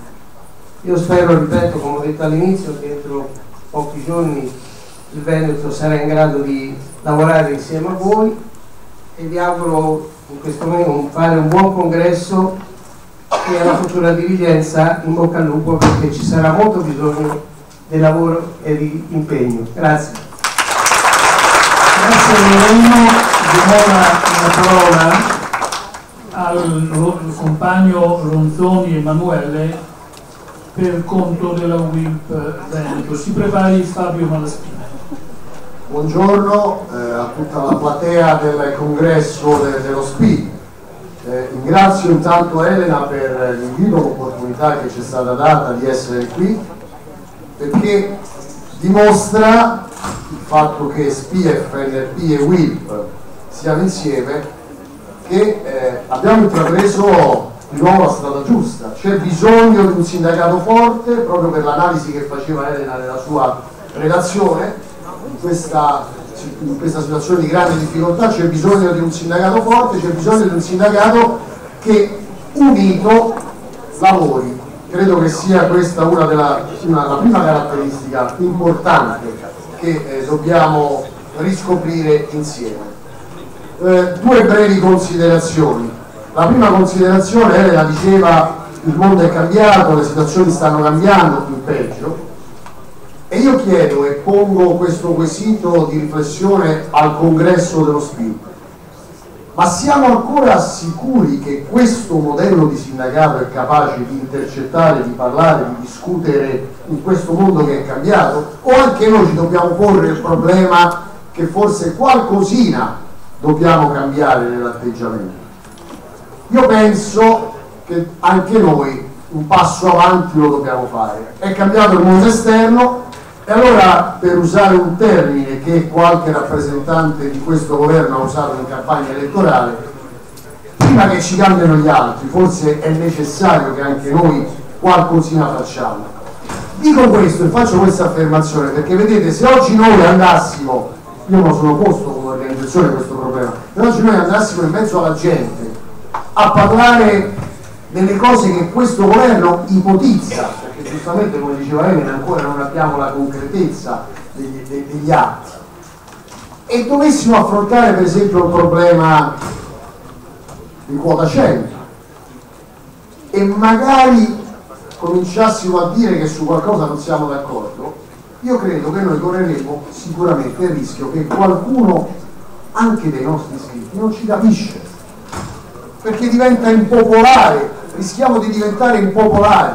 Allora dobbiamo avere il coraggio di tornare a parlare con la gente e non alla gente, di parlare con i pensionati e non ai pensionati, quindi di coinvolgerli, cercando di spiegare che noi non siamo contrari in via pregiudiziale, noi vediamo dei pericoli concreti e lo abbiamo scritto, lo abbiamo affermato, abbiamo insieme, unitariamente, votato un documento la scorsa settimana che diventa la traccia, la linea sulla quale dobbiamo andare avanti. È un documento confederale che riporta moltissime cose che ci riguardano, sia sull'aspetto del welfare che sull'aspetto delle pensioni, della sanità.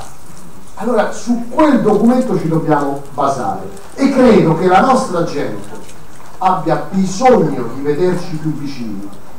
Proponevo prima dell'inizio di questo congresso ad Elena e a Loreno la possibilità di far partire nelle prossime settimane delle occasioni di incontro ulteriori con la cittadinanza, con la nostra gente, con le persone anziane, con i pensionati, al di là di quelle che saranno le iniziative confederali che abbiamo deciso a livello nazionale di mettere in campo. Immaginate che partirà una campagna di oltre 130 assemblee in tutta Italia unitarie, proprio per far sentire la voce del sindacato. Bene, io penso che in Veneto, oltre a queste iniziative confederali unitarie, ci debba essere lo spazio perché tutte e tre insieme creiamo delle occasioni di discussione. C'è bisogno che la gente sappia bene cosa sta accadendo. Non lasciamo l'informazione in mano a questo governo che è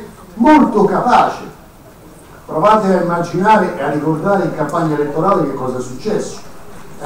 Allora, hanno sicuramente capito qual è il sistema per intercettare il consenso della gente. Bene, io credo, e per questo facevo riferimento prima all'inizio di questo mio breve intervento, nel richiamare anche noi a un modo diverso di approcciarci con la gente. Ecco, loro hanno utilizzato un sistema, credo che noi dobbiamo utilizzare un sistema che colpisca, che ci dia la possibilità di parlare con la gente, che provi a entrare nelle famiglie, nei centri anziani, nei circoli, nelle bocciofile. Ecco, recuperiamo un po' questa attività. Lancio un appello, l'ho fatto nella mia organizzazione, lo faccio oggi qui al congresso, al vostro congresso.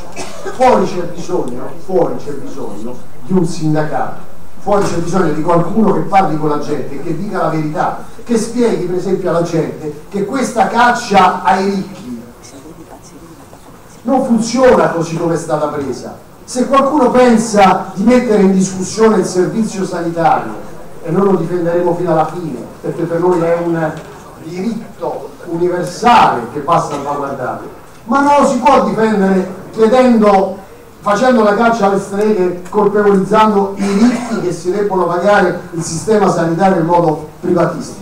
Guardate che se questo accade, chi ci rimetterà saranno i più poveri, perché il sistema sanitario è garantito e viene finanziato grazie al contributo di tutti, compresi i ricchi, e se manca un pezzo di contribuzione, capite che il sistema viene messo in pericolo. Allora questo modello lo dobbiamo far capire alla gente, dobbiamo dire alle persone che c'è un sindacato che li sostiene, che vogliamo continuare a essere la loro voce, lo possiamo fare in termini unitari, ed è fondamentale. In Veneto, e chiudo, l'esperienza unitaria ha prodotto dei risultati concreti. Elena faceva riferimento alla legge sull'invecchiamento attivo. Questa è una conquista delle organizzazioni sindacali, questa è una conquista dell'unità del sindacato in questa regione. Rimangono ancora delle cose da fare. Il piano sociosanitario, rispetto al quale qualche elemento di critica l'abbiamo espresso pubblicamente, e il piano per il contrasto alla povertà. Bene, così come abbiamo lavorato insieme, ripeto, per la legge sull'invecchiamento attivo, io credo che possiamo lavorare insieme e dobbiamo lavorare ancora più insieme per raggiungere questi altri obiettivi, nell'interesse dei cittadini del Veneto. Buon lavoro a tutti, buon congresso e ci vedremo presto nell'operatività giornaliera. Grazie Emanuele. Come preannunciato diamo la parola a Fabio Malaspina, segretario regionale del SILP, e si prepari Diego Corovini dell'Alpi.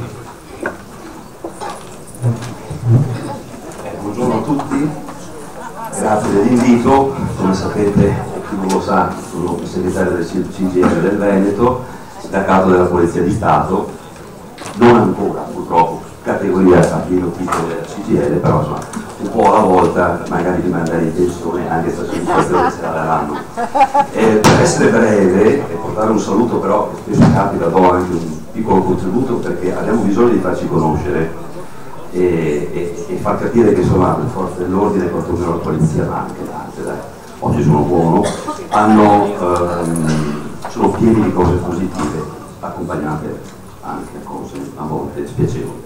Comunque ringrazio per l'invito e profilo di questo saluto, rubando pochi minuti della vostra attenzione per spendere poche parole su alcuni aspetti che tra i molti ritengo meritano una nostra seppur breve riflessione.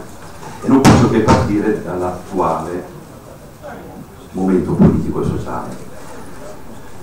La pur legittima richiesta di maggior sicurezza da parte dei cittadini italiani sta trovando nel cosiddetto governo del cambiamento, in carica dal mese di giugno, risposte insufficienti e soprattutto emotive, laddove si pensa di individuare nella non, e sottolineo non, emergenza di immigrazione la causa di tutti i mali, inoculando nell'opinione pubblica la convinzione che potremo vivere meglio se sarà facilitato l'acquisto di armi e se abbasseremo le soglie della legittima difesa. Due affermazioni che sono state, vorrei dire scientificamente, dimostrate essere non vere, cioè false. Eppure la Commissione Giustizia del Senato ha già concluso la discussione e il Senato ha licenziato il testo, che ora è passato alla Camera dei Deputati. Intendiamoci, il tema della legittima difesa andava certamente affrontato in una qualche maniera e sarebbe stato bene che se ne fosse occupato un governo con altra sensibilità e magari estraneo alle lobby delle armi, ma questo è uno dei tanti errori o sottovalutazioni che maggioranze politiche che avrebbero dovuto essere più vicine e attente ai ceti più deboli, indifesi e popolari hanno compiuto. E oggi assistiamo a una reazione che non fa stare tranquilli noi operatori per primi, perché troppe armi in giro non garantiscono affatto una maggior sicurezza, ma piuttosto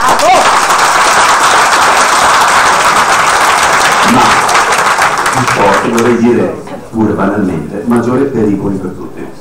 C'è solo da augurarsi che l'iter parlamentare di qui la definitiva approvazione sia in grado di ridurre almeno alcuni aspetti del progetto in prospettiva potenzialmente molto dannosi e comunque con diversi punti a rischio di incostituzionalità, per cui speriamo che almeno ci sia poi un giudice. Certamente.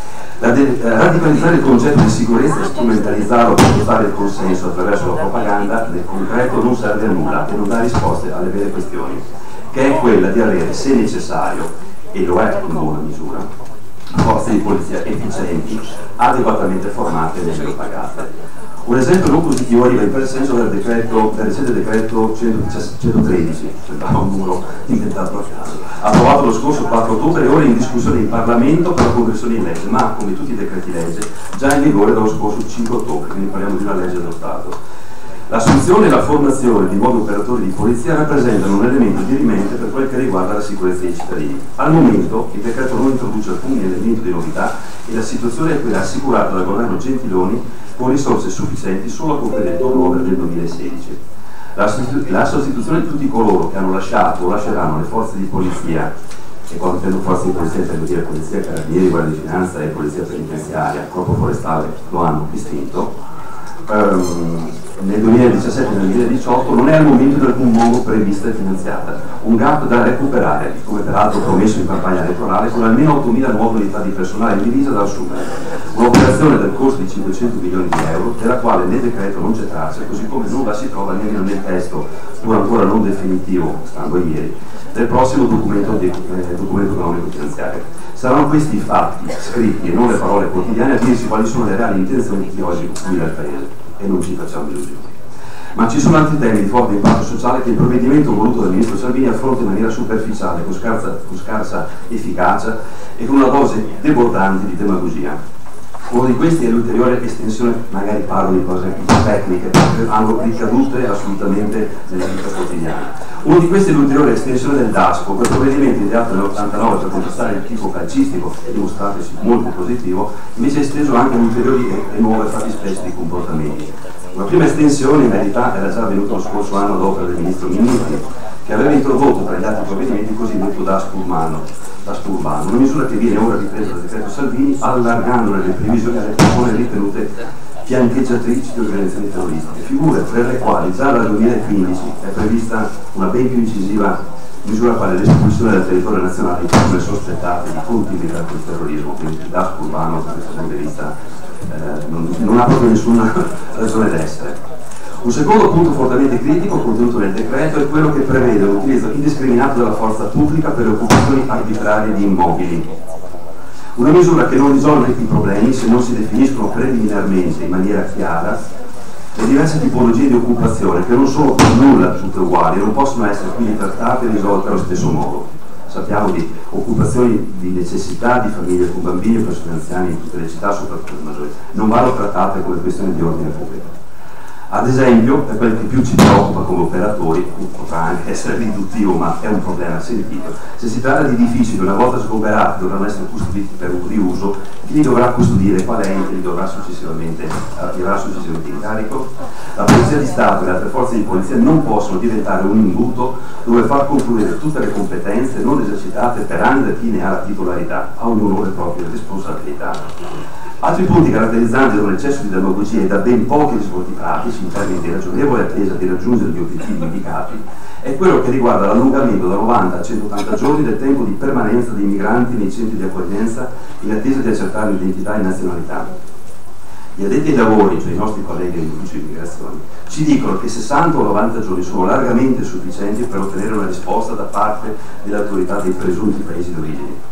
In altri termini, se un paese straniero non vuole riconoscere come proprio un cittadino, non serve a nulla allungare il periodo di trattenimento. Occorre piuttosto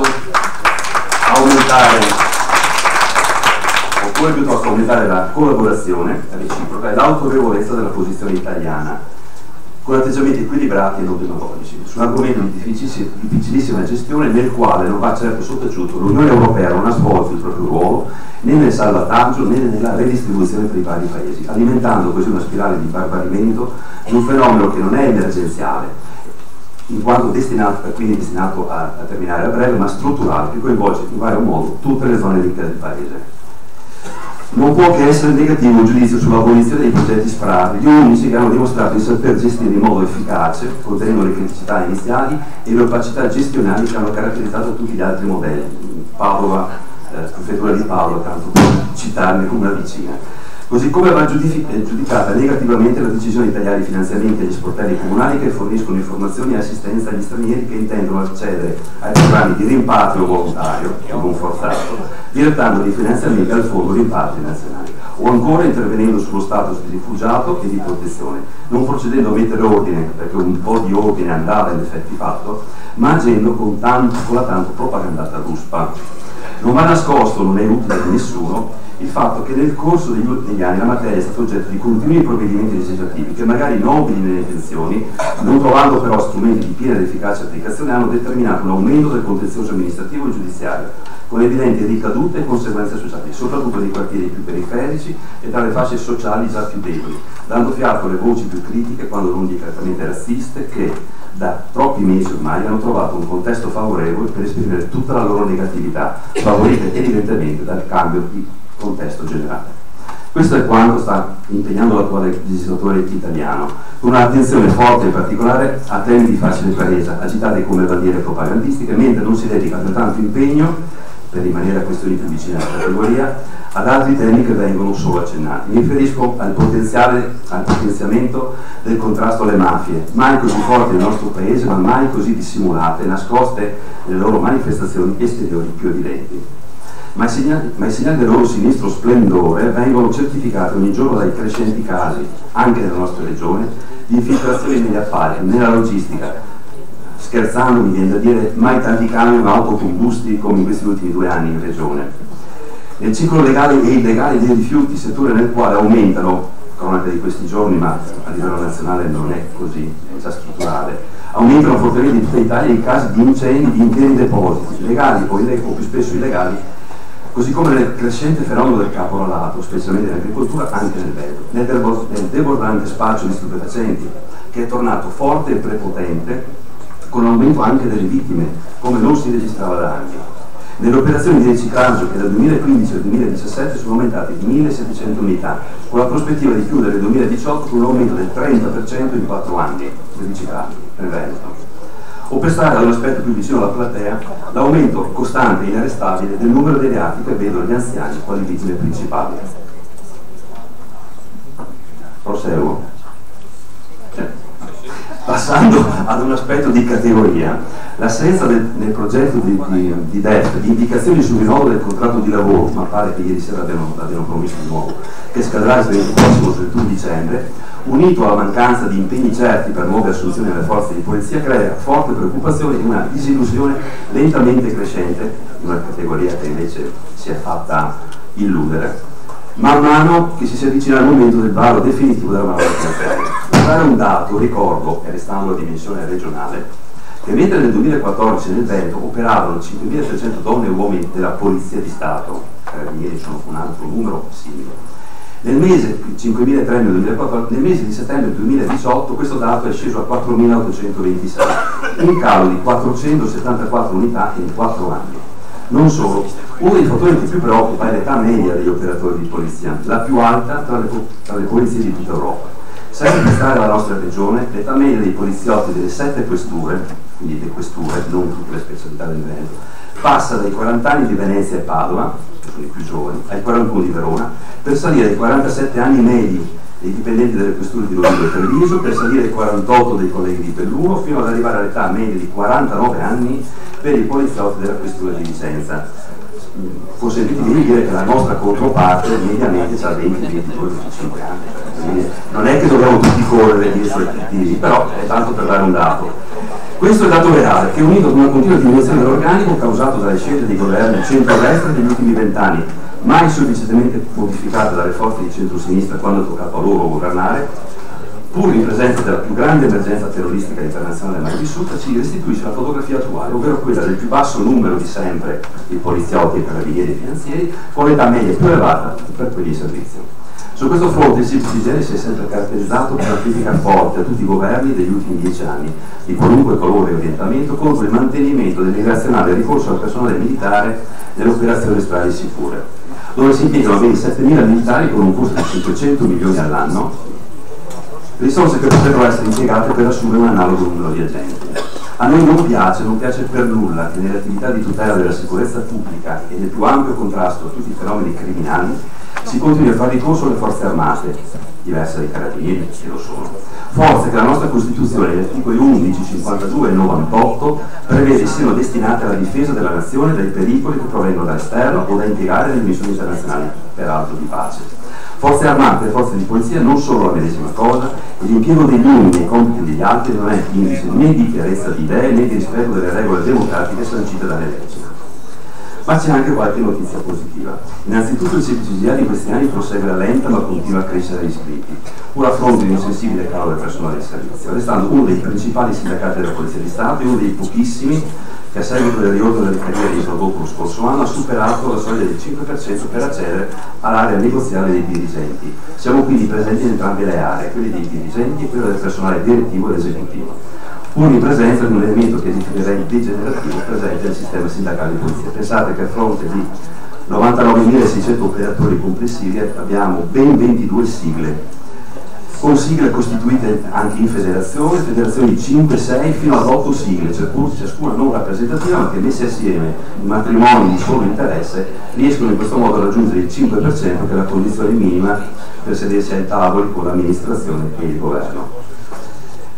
Lo scorso 11 aprile la Corte Costituzionale ha peraltro sancito la necessità di stabilire che il Parlamento individui e scriva una norma chiara per regolamentare l'esercizio di diritto sindacale anche all'interno del mondo militare. Può sembrare una cosa forse di poco rilievo, ma in realtà si tratta di un pronunciamento estremamente importante, perché l'idea di aprire la democrazia, la rappresentanza, la libertà di opinioni anche nel mondo militare è un'attività che ha visto CGIL innanzitutto, Funzione Pubblica e SILS costantemente supportare l'azione di Assoti Pro, che è un'associazione di personale militare, e di FICS, che è un'associazione a cui fanno riferimento i dipendenti della Guardia di Finanza. Per andare a concludere, poche parole per una riflessione sul rapporto di questi 4 anni, in continuità però con il precedente mandato, ha collegato lo SPI CGIL del Veneto al SILP CGIL. L'idea di investire tempo ed energie nei progetti di educazione alla legalità portati avanti dallo SPI CGIL ci ha visti come SILP entusiasti fin dall'inizio. Questo ci ha consentito assieme, ciascuno con le proprie competenze e sulla base delle richieste provenienti dagli SPI provinciali, perché anche qui siamo andati molto più a farlo, ma non è un problema, purché non lo smaccino, di intervenire in decine di istituti scolastici di tutta la regione e in decine di appuntamenti pomeridiani con gli anziani, nelle sedi delle leghe, nelle sale comunali e pure negli spazi parrocchiali, incontrando centinaia di ragazzi nelle scuole e di anziani, ma giovani nello spirito, negli incontri a loro dedicati. Belle e piene di significato sono state per noi le partecipazioni a tutte le edizioni dei campi antimafia organizzate in regione in questi anni. Un grazie particolare va quindi nel ringraziare tutti voi, a Rita Turati, a Daniele Tronco, a Daniele Toccani, ad Elena De Gregori, che in questi anni sono stati i nostri principali interlocutori su questo tema. Tutto questo è solo un frammento dell'impegno quotidiano del CGIL, che ha idee chiare e coraggio in Italia, nel Veneto e nelle singole province. Non posso che ringraziare la CGIL e qui oggi lo SPI, quindi tutti voi, per il sostegno e la vicinanza che in questi anni non sono mai mancate, anche nei momenti in cui l'immagine e talvolta la sostanza della nostra amministrazione non ha mostrato il meglio di sé, o quando anche noi abbiamo conosciuto qualche momento di difficoltà. Grazie, buon lavoro.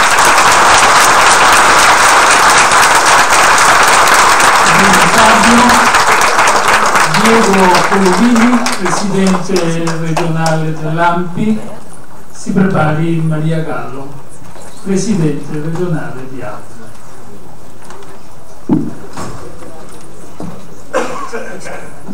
Un carissimo saluto a tutti da parte dell'AMPI regionale del Veneto. Voglio chiaramente ringraziare la CGIL per lo SPI, per aver invitato una voce, non la mia, ma quella dell'AMPI, una voce storica e di rappresentanza di tanti temi che la bellissima relazione che ha fatto una segretaria De Gregorio, che ha toccato anche i punti fondamentali dell'AMPI, mi ha commosso.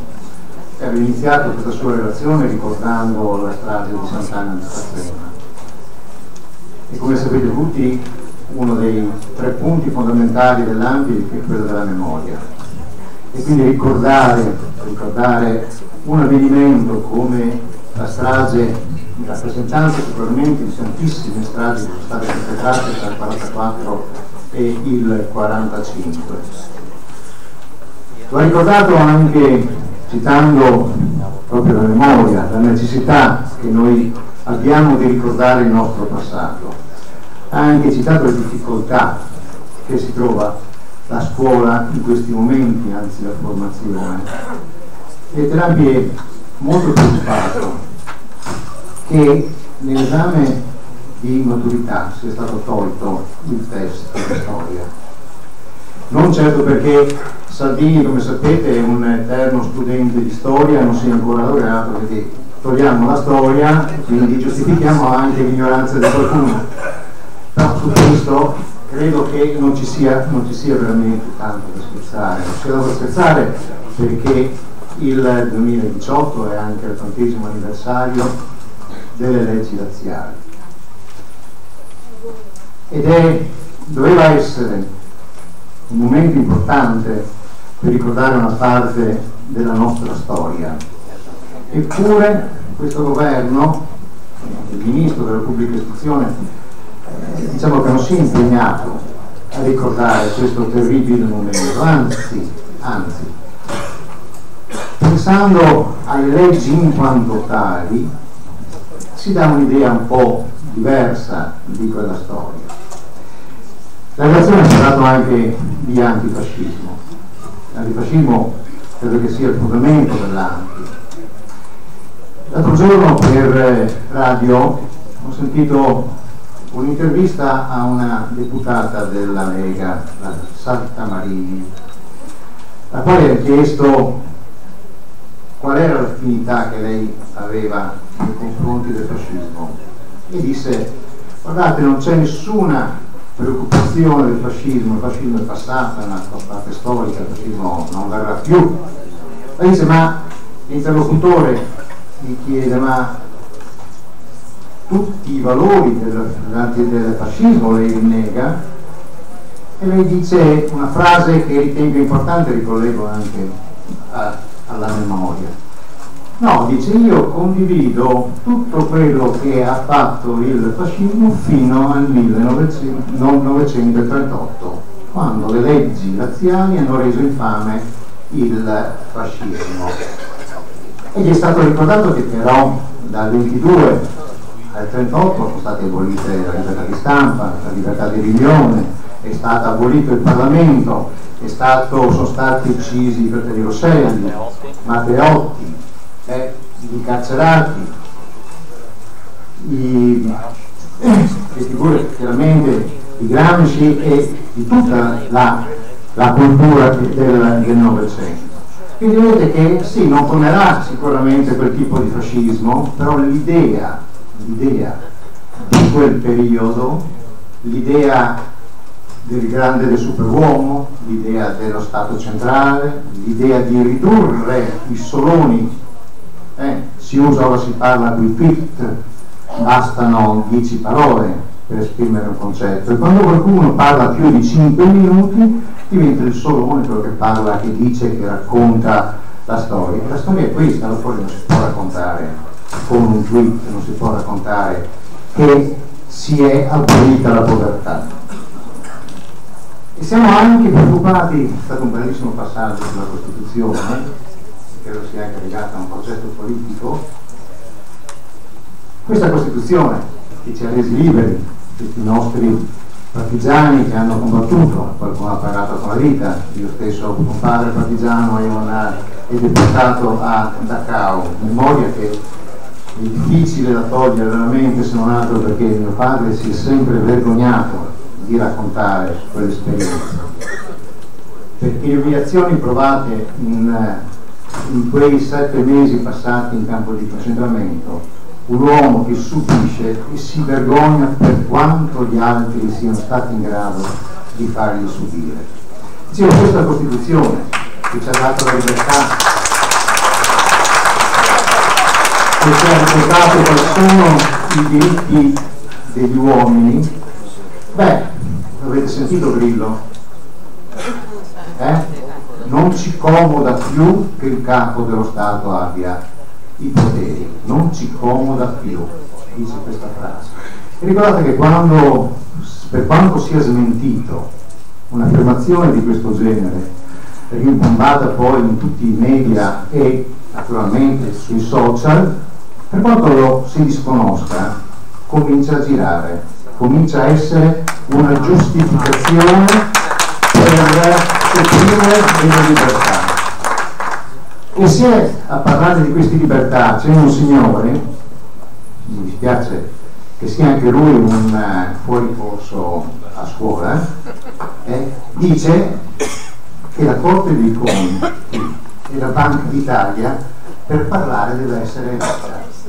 Cioè anche gli enti di garanzia devono essere eletti, magari con attraverso le votazioni via internet. Sono veramente preoccupazioni queste. Io credo che tutte le associazioni, mi dispiace per i partiti che non siano così attivi come chiede la Costituzione, voglio ricordare che la Costituzione dà al partito la dignità di partecipare al governo, come la Costituzione dà al sindacato la dignità di difendere il lavoro delle persone. Si era parlato della sinistra, dove andrà la sinistra. Io vengo dalla sinistra, fin da quando ero giovane, non so dove andrà, però io credo che i valori della Costituzione, quelli che i nostri padri costituenti hanno voluto mettere per iscritto e ho voluto tramandare a tutti, io credo che quei valori della sinistra, se riusciamo a individuarli nelle priorità espresse nella Costituzione, io credo che la Costituzione possa essere un coagulante veramente per una nuova sinistra.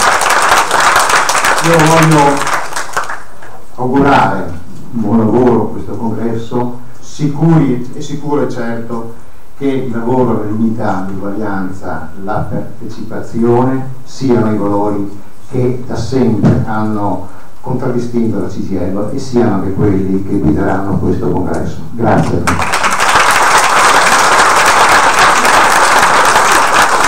Bene, Diego, diamo la parola come preannunciato a Maria Gallo, Presidente regionale dell'Auser. Si prepari Dario Belli di Fede Consiglieri. Mi tocca sempre intervenire dopo quelli più alti. Prossima volta scusate. Sono emozionata perché gli ultimi due interventi sono stati saluti interventi da pelle d'oca, quindi per vari motivi, perché hanno toccato ferite di tanti di noi, troppi forse, e ricordi altrettanto emozionanti. Io semplicemente rappresento l'Auser, quindi una storia molto più recente, e l'anno prossimo compiamo 30 anni, li compiremo insieme, troveremo il modo di festeggiarli adeguatamente e stiamo cercando praticamente di attuare quelle che sono sempre di più le necessità, le urgenze di questa società. Legalità, ne parlava prima il compagno del SIC. Beh, noi stiamo cercando come gruppo dirigente di Auser, e quindi mi ricollego alle 3 persone che fanno parte della presidenza regionale più i 7 presidenti provinciali, perché il tentativo è quello di percorrere e praticare quotidianamente anche la collegialità. Complicatissimo, difficile, però insomma bisogna provarci, se no non ci si arriva mai. Noi abbiamo fatto una scelta di praticare quotidianamente la legalità, oltre che partecipare a una serie di iniziative assolutamente inerenti al tema, come i campi della legalità o come protocolli con la Fondazione Caponnetto che abbiamo sottoscritto, andare nelle scuole, fare percorsi di educazione alla legalità. Praticarla quotidianamente vuol dire aver abbracciato in maniera decisa e inequivocabile un sistema di trasparenza contabile che ha fatto sì che l'Auser diventasse grande nel mondo dell'associazionismo, perché la trasparenza per noi non è un'opzione, ma è l'unica possibilità che abbiamo, rendere conto di dove vanno a finire le risorse che riceviamo. In tutto ciò, fra l'altro, stiamo crescendo anche nel ruolo che abbiamo avuto e che continuiamo ad avere in tutto il percorso di riforma del terzo settore. Chi ha frequentato, chi frequenta questo ambiente sa benissimo che all'interno del volontariato c'è un po' di tutto.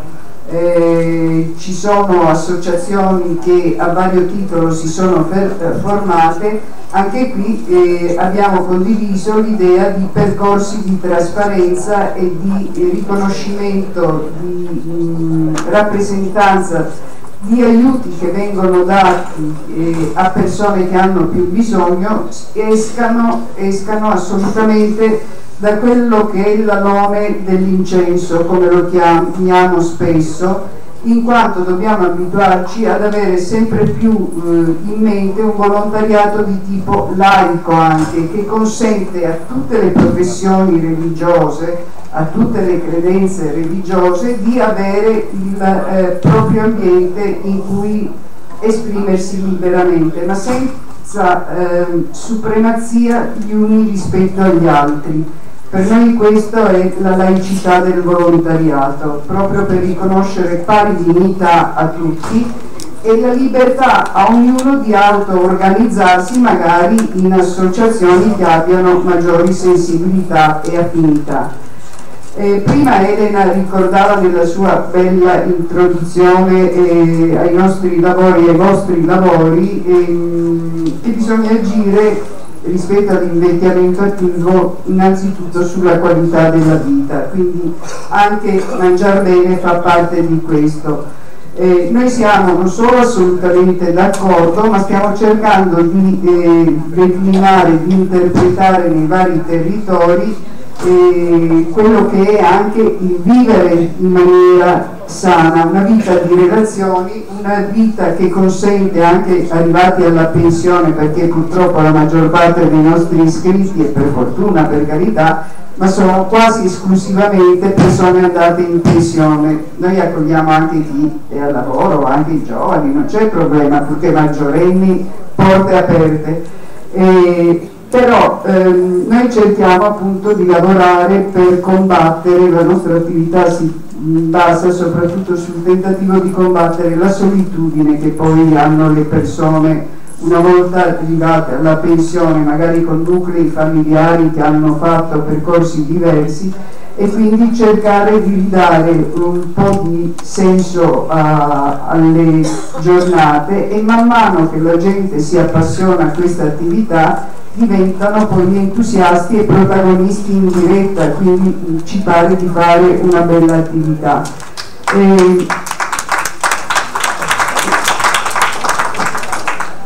Dopodiché scopriamo che c'è tanta voglia di divertirsi, quindi si viaggia, si balla, si fa teatro, si fanno appunto, si coltivano finalmente quegli interessi che fino a quel momento magari non si sono trovati, ognuno di noi non si è trovato nelle condizioni di poterli approfondire. Un'ultimissima cosa, per quanto riguarda il rapporto Auser-CGIL, SPI, che è sempre stato un po' delicato, ha avuto momenti di contatti, di equilibri, di distanze. Personalmente stiamo portando avanti come associazione un percorso che faccia ovviamente riconoscere quanto l'Auser è diventata grande, perché con 45.000 iscritti, nulla che competere con quelli dell'associazizione sindacale di cui oggi si celebra questo congresso, però per noi sono una fonte di grande orgoglio, perché siamo la prima associazione nel Veneto e siamo orgogliosamente figli della cultura di questo sindacato. Bruno Trentin, proprio nel Veneto,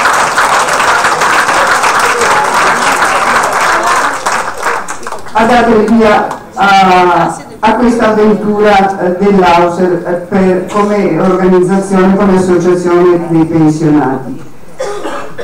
Siamo anche altrettanto orgogliosi di poter dire che siamo cresciuti e che ovviamente come da donne rivendichiamo pari opportunità, come associazioni come associazione nata all'interno di questo sindacato, rivendichiamo il fatto di essere diventati grandi, di essere diventati bravini, posso dirlo, rispondiamo a tanti bisogni. Il nostro bilancio sociale, mi dispiace non aver avuto modo di inserirlo nello zainetto che è stato distribuito, ma insomma ci saranno altre occasioni. veramente ci pongono in un ruolo molto importante, molto determinante per le nostre comunità. Momenti di collaborazione, di reciproco rispetto, di continuo rispetto e di reciproco aiuto e collaborazione, io penso che ce ne possano essere tantissimi quotidianamente. E sono anche orgogliosa di poter dire che per la prima volta l'Auser Veneto ha presentato un progetto per partecipare a un bando regionale in collaborazione. Di solito ovviamente si sta all'interno di uno dei propri ambiti, invece siamo capofila come Auser Veneto e sull'invecchiamento attivo, il progetto ovviamente perché questa è la nostra platea, con partenariati per noi assolutamente autorevoli e importanti come lo SPI regionale Veneto, come Federconsumatori Veneto, come il Centro Servizi di Volontariato di Verona, come una serie di altri soggetti che non vi elenco per non farvi perdere tempo, e con la collaborazione, sapete chi fa progetti e c'è differenza tra partenariato e collaborazione, di un soggetto piccolino, molto distante da noi come la CGIL Veneto. Quindi io penso che abbiamo spazi per crescere in piena autonomia, per collaborare, per aiutarci e per continuare queste occasioni anche di incontro. Anche noi abbiamo bisogno di un grande sindacato, di una grande CGIL, e come diceva il famoso storico, Francesco De Gregori, la storia siamo noi, nessuno si sente escluso, anche Auser c'è. Grazie, buon lavoro. Grazie Maria. La Commissione Verifica Poteri, composta da Ferraresso Gino, Fungenzi Paola, Romanato Gilberto, Quario Gianfranco, Franzoni Patrizia, Agnoletto Giuseppe e Calzalara Gianna, è convocata qui nell'atrio fuori. C'è un apposito Seguite Gino che è quel compagno della persona. Bene. Procediamo con i nostri interventi e come preannunciato Dario Belli della Federconsumatori regionale, si prepari Tommasi Roberto di Libera Veneto.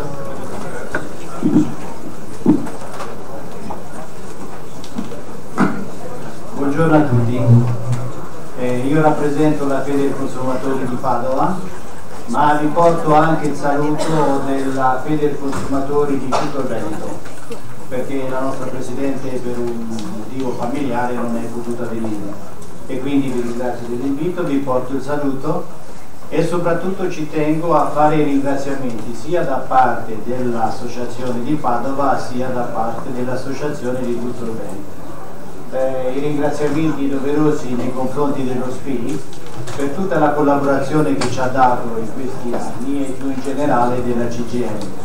Una collaborazione indispensabile non soltanto per la destinazione del 5 per 1000, che pure è una cosa importante e non si vive di sola aria, ma soprattutto per la possibilità di avere contatti e di venire a contatto con quelle persone bisognose in un momento così difficile. La nostra attività nell'ultimo periodo è stata veramente caratterizzata da una difficoltà sempre crescente del nostro lavoro. Si pensi alle bollette pazze, si pensi per esempio a tutte le problematiche legate alle banche del territorio che ci hanno impegnato non poco in questo periodo, con i risparmiatori veramente danneggiati non solo da una politica sbagliata delle banche, ma forse anche da qualche responsabilità diretta del management, che sono problemi molto difficili da affrontare e dall'esito spesso lungo nel tempo ed incerto.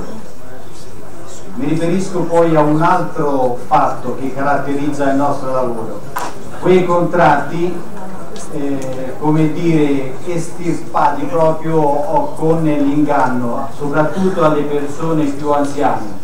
Mi riferisco ai contratti fatti per telefono o magari a quei contratti che vengono carpiti presentandosi come personale dell'Enel o funzionari di questo genere. Ecco, voglio dire, tutte queste problematiche interessano molto più da vicino le persone più anziane, le persone più deboli, e quindi il mondo dei pensionati è quello più soggetto. Io auspico che anche in futuro questa collaborazione con lo SPI e con la CGIL in generale possa implementarsi, perché l'unione di intenti, ma soprattutto una visione politica comune, ci aiuta a risolvere i problemi. Si pensi per esempio al prezzo che stiamo pagando, qui visto gli interventi fatti anche precedentemente, faccio una piccola sottolineatura. Si pensi al prezzo che stiamo pagando per non riuscire a stare uniti come idee di sinistra. Il prezzo che stiamo pagando probabilmente è aver consegnato il paese a,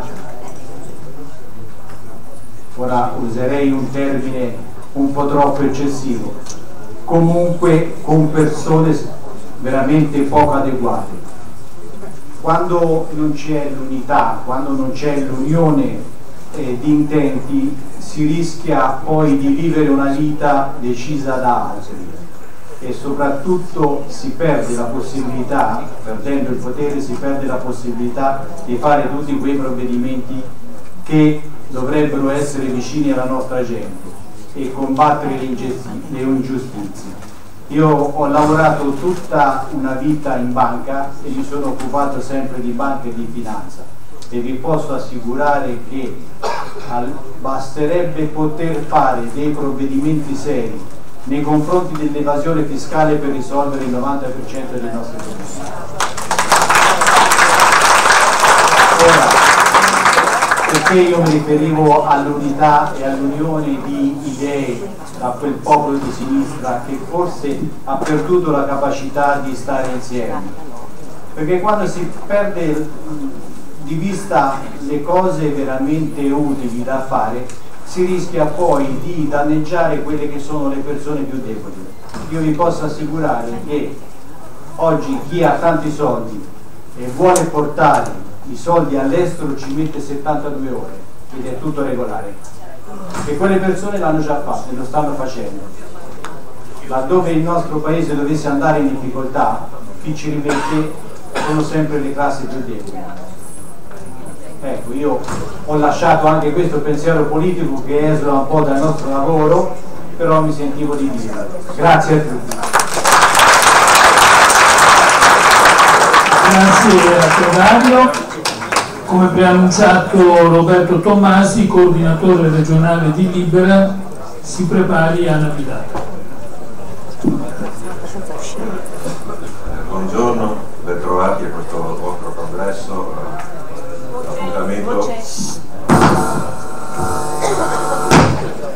Questo congresso che è l'appuntamento sia importante di un'associazione. Non abbiamo bisogno di dirci tante cose, non ho bisogno di presentarvi Libera, perché oggi il mio saluto è anche l'omaggio alla tappa di un percorso che stiamo conducendo insieme, lo stiamo conducendo sotto molti aspetti e con molto impegno insieme. E quindi permettetemi di sintetizzare un attimo anche questo nostro percorso, attraversando anche un attimo la relazione della vostra segretaria e alcuni interventi che ci sono stati, riprendendo alcune parole che sono state raccontate questa mattina, che fanno parte poi di quello che è il nostro vissuto quotidiano. In estrema sintesi, vi siete fatti un quadro di una società che oggi potremmo definire siamo in una società del rischio, ma più alto è questo rischio rappresentato dalle cose che vi sono state anche raccontate stamattina e che voi state vivendo tutti i giorni, è chiaro che dobbiamo alzare il nostro impegno comune, perché il problema oggi è una rigenerazione della democrazia nella nostra società, e questo è fondamentale. E per poterlo fare occorre assumere una delle parole importanti che sono state raccontate questa mattina: uguaglianza, cioè assumere questo principio, il principio dell'uguaglianza nella sua drammaticità, come condizione per la costruzione di una società che sia sostenibile per tutti. E per fare questo occorre anche che stiamo molto attenti a utilizzare la parola legalità, perché la parola legalità non va separata dalla giustizia sociale, non può esserci giustizia sociale senza legalità e viceversa. La legalità è una strada, un percorso, perché ogni forma di rispetto delle leggi richiede prima di tutto che ci sia una concreta adesione a quei valori costituzionali che sono stati richiamati, perché solo questo è il modo per garantire l'uguaglianza sostanziale. Una società che vuole davvero sconfiggere il malaffare, che vuole davvero sconfiggere le mafie e davvero sconfiggere la corruzione, deve preoccuparsi prima di tutto di essere inclusiva, e non lo può fare facendo delle leggi a casaccio e ottenendo provvedimenti di urgenza, quando sappiamo che ci sono elementi strutturali da considerare e da riconsiderare nella nostra organizzazione sociale. E mi vengono in mente quelle grandi periferie dell'anima che stanno diventando i nostri territori, le nostre province, tutti quelli che stanno lontani dal centro, che siano persone, che siano comunità intere o che siano popoli. Occorre che andiamo a esplorare quei territori. Lo stiamo facendo insieme, ma occorre che riprendiamo ancora più forza nell'esplorare quei territori, perché stanno maturando delle grandi crisi di identità che coinvolgono le nuove generazioni. La solitudine degli anziani l'avete sentita raccontare questa mattina, ma ci sono anche le crisi delle giovani generazioni che vivono nei vuoti dei riferimenti, che vivono in balia della sfiducia, che vivono una situazione in cui la speranza è sempre più lontana, la speranza del loro futuro. Allora queste grandi periferie sono un tessuto che è quello più vulnerabile all'infiltrazione mafiosa. La mafia e la corruzione portano marginalità, ma dove la portano? Nel momento in cui la politica sgoverna e ci troviamo di fronte a una situazione in Veneto di urbanizzazione diffusa, di consumo di suolo, di sfruttamento di suolo e di inquinamento del suolo e delle acque, di aumento delle povertà, che finalmente viene evidenziato, è la prima volta quest'anno che si parla di povertà assoluta in Veneto, in cui c'è una riduzione delle garanzie, c'è la riduzione dei diritti, l'indebolimento del welfare. Allora in tutto questo contesto le persone diventano invisibili, aumenta la pressione dell'illegalità che tante volte va a sostituirsi allo Stato, aumenta la debolezza degli organismi di rappresentanza, quindi anche dei sindacati, un processo che cresce di disintermediazione anche voluta da certi poteri, che coinvolge quelli che erano i corpi sociali intermedi come li conoscevamo una volta.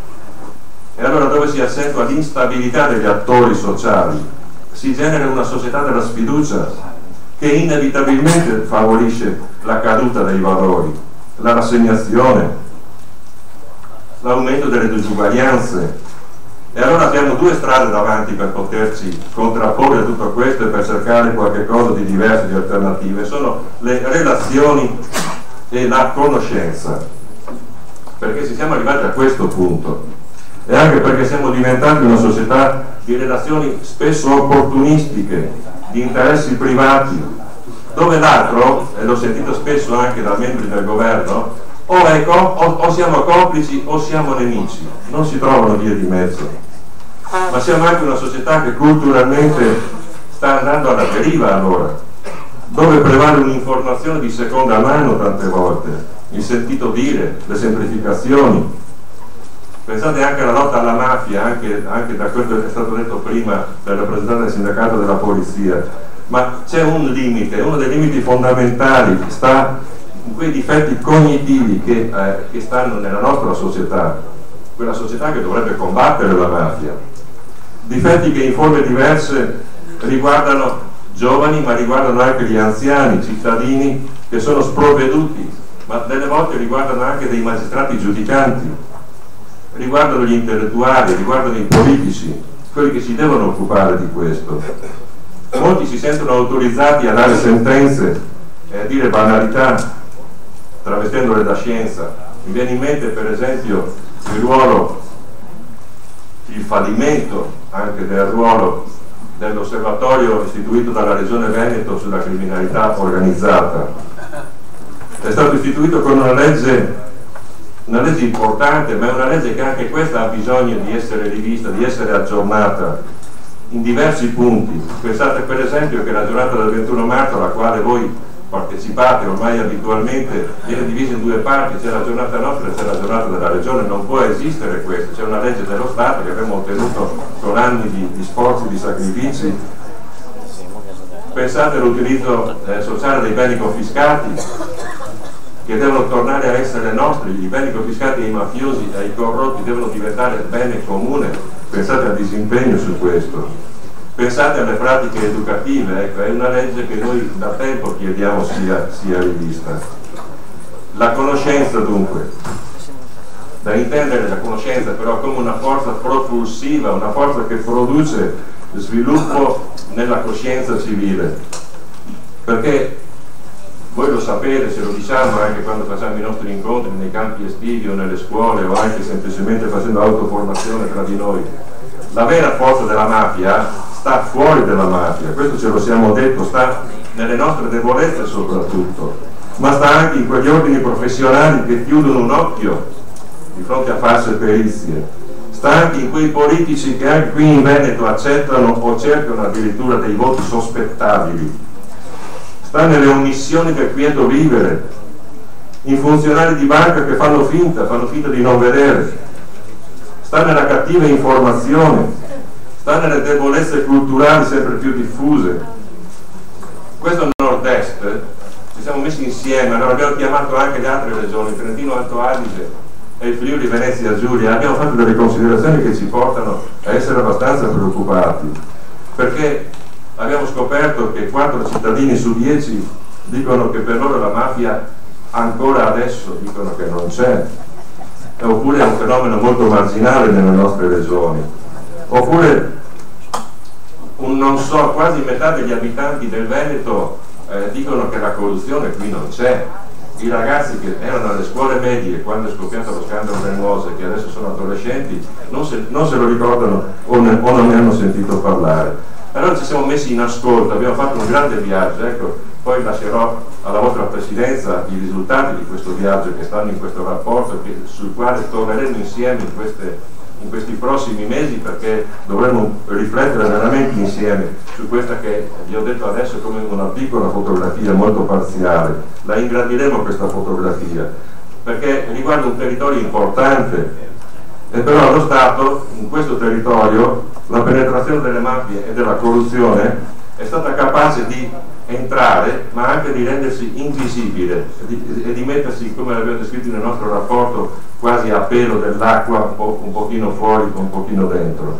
E allora abbiamo scelto di tornare a Padova il prossimo 21 marzo, ma l'abbiamo scelto libera a livello nazionale. Quest'anno siete venuti a Padova nella nostra giornata regionale. Torneremo e tutta l'Italia sarà a Padova il prossimo 21 marzo, perché la memoria, è stata richiamata, ecco, voi sapete che il 21 marzo noi ricordiamo le vittime innocenti di tutte le mafie, ma ci arriviamo con un percorso di avvicinamento che vi chiediamo di condividere con noi nelle scuole, nelle istituzioni, ma anche nelle vostre sedi sindacali, perché abbiamo bisogno insieme a voi di riflettere, abbiamo bisogno insieme a voi di capire come rilanciare questo territorio, andando a capire come è strutturato localmente, quali sono veramente gli scambi economici e commerciali che stanno dietro, cos'è che rende attrattiva la mafia proprio qui a Padova, dove c'è già l'industria 4.0 per esempio.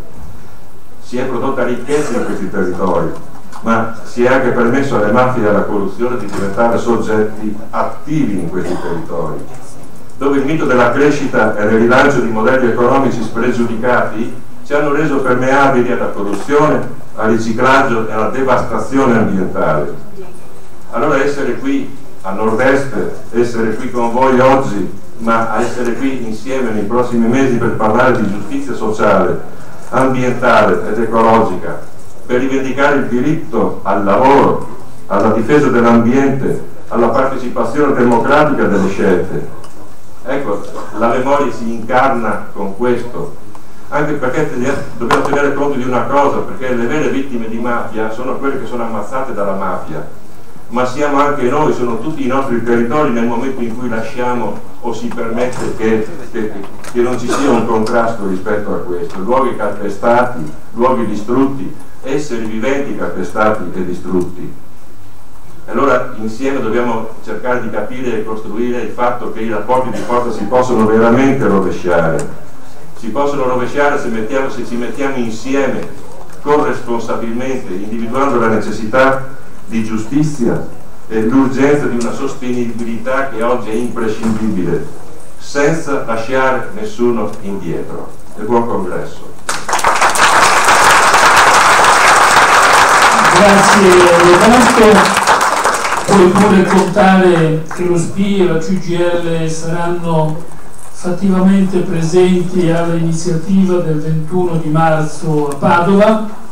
Noi contiamo di averti con noi nella giornata di riflessione conclusiva della campagna sui campi della legalità che abbiamo già convocato per il 9 di novembre in quel di Castelfranco Veneto, dove avremo modo di approfondire l'intensa e interessante problematica che tu hai svolto con il tuo intervento. Grazie.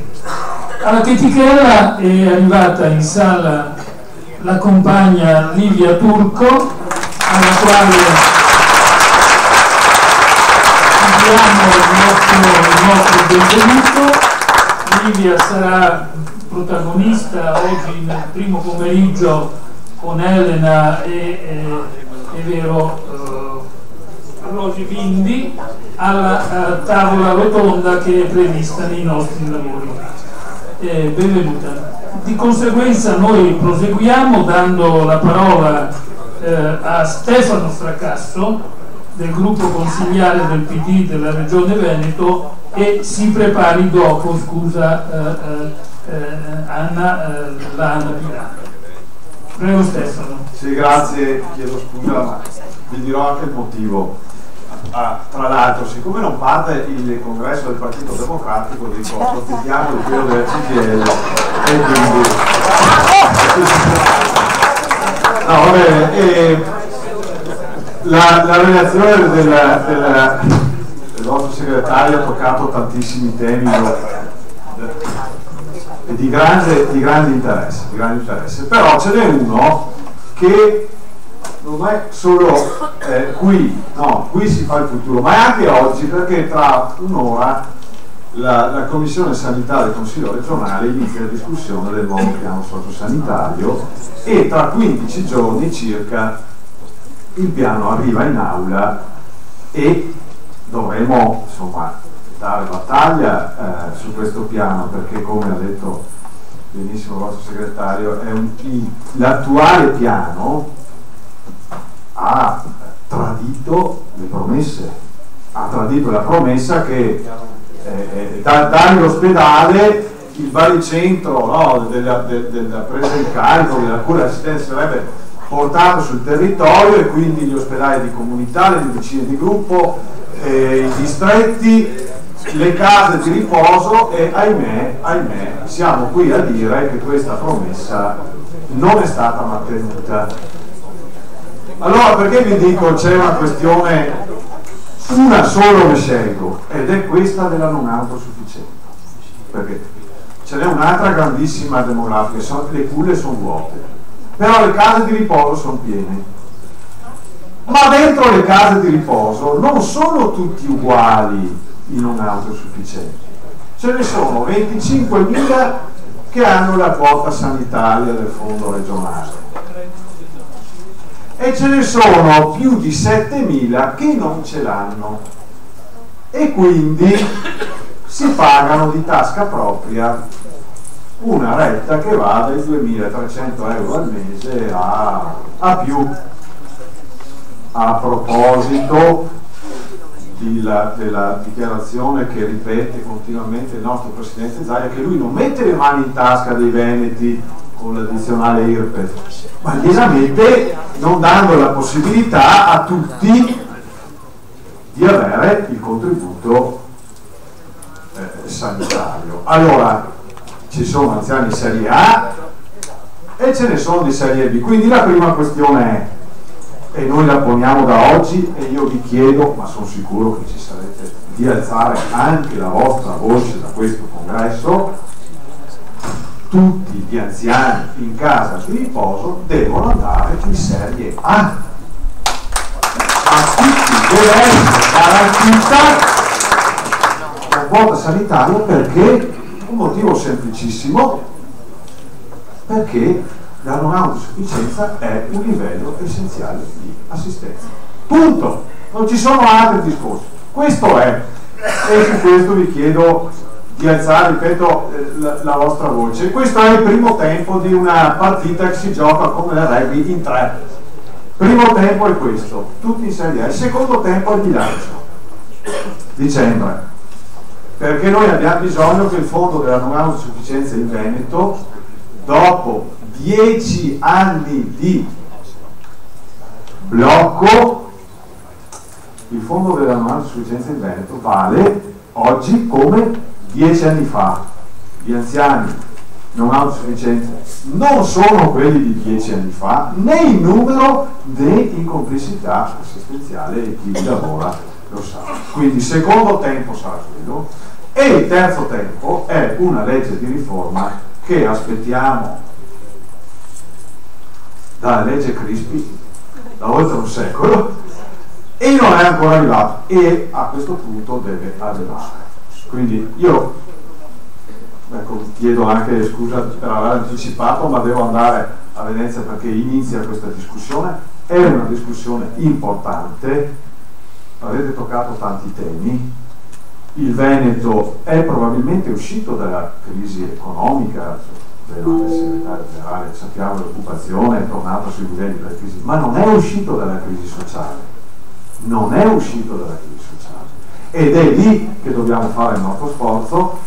E quindi io approfitto del vostro congresso per lanciarvi questo appello, che sono sicuro raccoglierete, perché in tutti i territori dove facciamo queste iniziative troviamo la CGIL, troviamo la CGIL a condividere con noi e a rilanciare con noi questa battaglia, e vi auguro davvero un buon lavoro.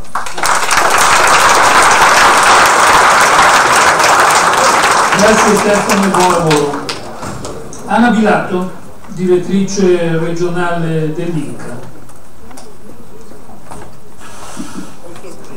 Sarò effettivamente perché immagino poi ci sono le cucine e i tavoli di pranzo che mi aspettano, e a quest'ora credo sono un po' tutti. Non ancora?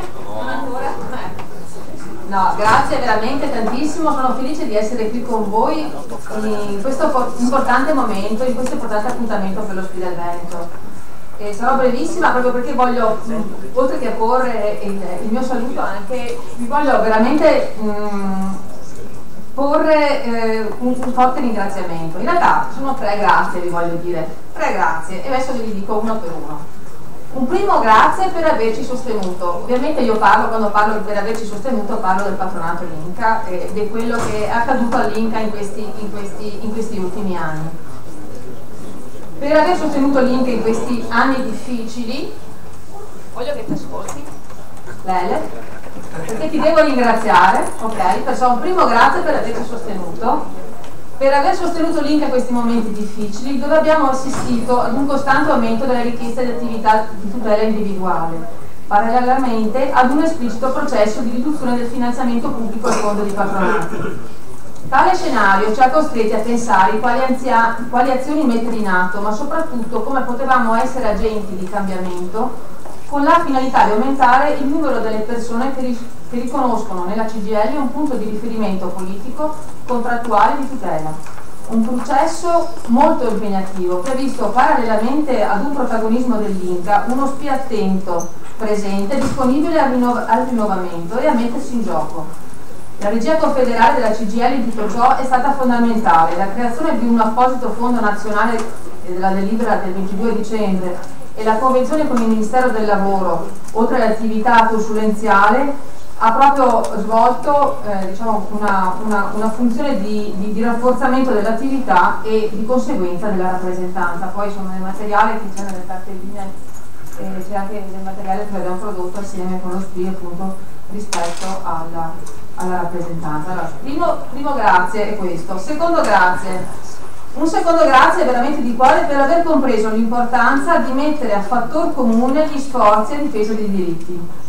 Negli ultimi anni, in particolare modo dopo la riforma Fornero, ci siamo scontrati con una legislazione che guarda i diritti previdenziali ed assistenziali con un approccio fatalistico, da grande lotteria di massa, dove ha prevalso la logica della domanda a scadenza, della graduatoria, del riconoscimento del diritto in base alle risorse stanziate. Logica questa che va totalmente contro quel concetto di universalità del diritto a cui profondamente crediamo e che difendiamo quotidianamente. Le battaglie fatte assieme, anche su piccoli casi individuali, e ne avremo chiunque di noi insomma li ha volti, corpi, facce, storie che ben conosciamo, le abbiamo condotte consapevoli che siamo chiamati a rendere sempre a portata di mano a tutti le altissime aspirazioni di giustizia sociale, di dignità della persona e di universalità delle tutele contenute nella nostra Costituzione, che è stata poi tra l'altro in più occasioni richiamata anche nell'intervento di Elena, ma anche negli interventi che poi sono successivamente che sono seguiti. Terzo ringraziamento, terzo grazie infine, e questo insomma credo che insomma un grazie veramente anche questo di cuore. Un terzo grazie per aver compreso come oggi, inevitabilmente, l'esigibilità del diritto avviene attraverso l'emancipazione digitale. E faccio un salto indietro nel tempo. Giuseppe Di Vittorio diceva: non basta che i diritti vengano riconosciuti, ma che tutti vengano messi nella condizione di poter esercitare i propri diritti. E la condizione prioritaria affinché ciò avvenga è proprio la cultura. Il sapere e la cultura come strumento di riscatto sociale e di emancipazione che allora avveniva attraverso l'alfabetizzazione del mondo del lavoro, ma contemporaneamente anche attraverso l'indispensabile lavoro svolto dall'Inca, che dopo 10 anni dalla sua fondazione aveva già assistito milioni di persone. A distanza di 70 anni ci troviamo, se vogliamo, in una situazione molto simile, dove i diritti transitano esclusivamente attraverso la digitalizzazione, frontiera verso cui tende la nostra società, ed è importante che tutti acquisiscano, sviluppino competenze digitali necessarie ad evitare il rischio dell'esclusione sociale.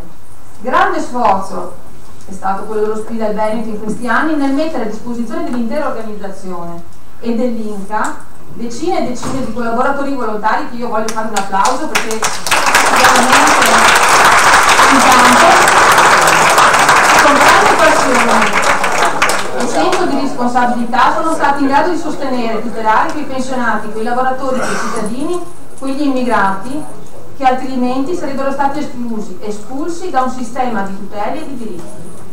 Dunque le sfide che ci aspettano saranno molte, probabilmente inedite, cose che noi neanche poveri umani non possiamo neanche immaginare, però sicuramente le affronteremo assieme con lo spirito confederale e con la passione che ci ha fin qui guidato. Saremo in grado di affrontare sicuramente se lavoreremo assieme. Buon congresso, viva lo spirito e la cultura!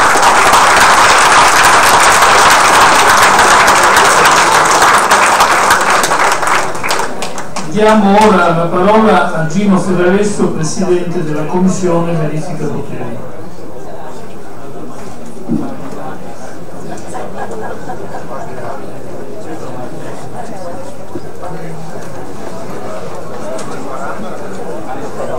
Buongiorno a tutte e a tutti.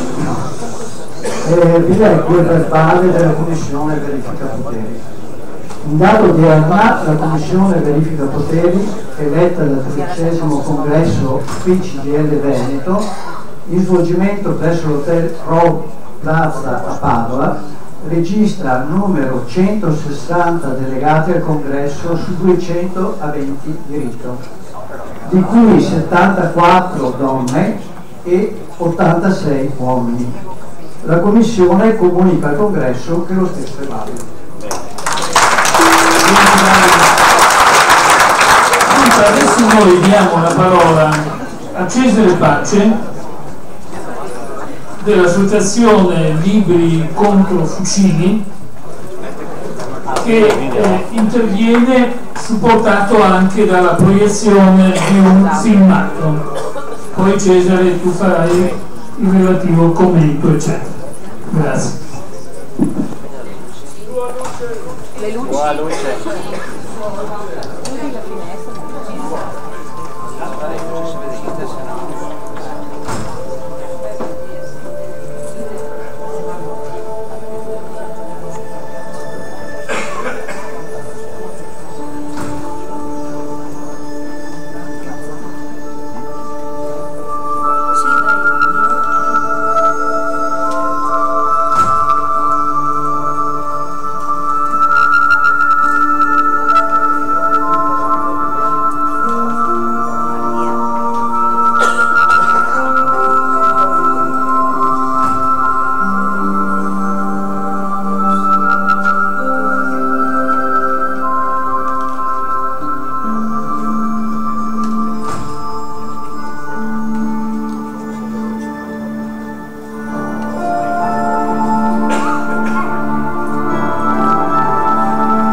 Allora, ho speso buona parte dei miei risparmi viaggiando.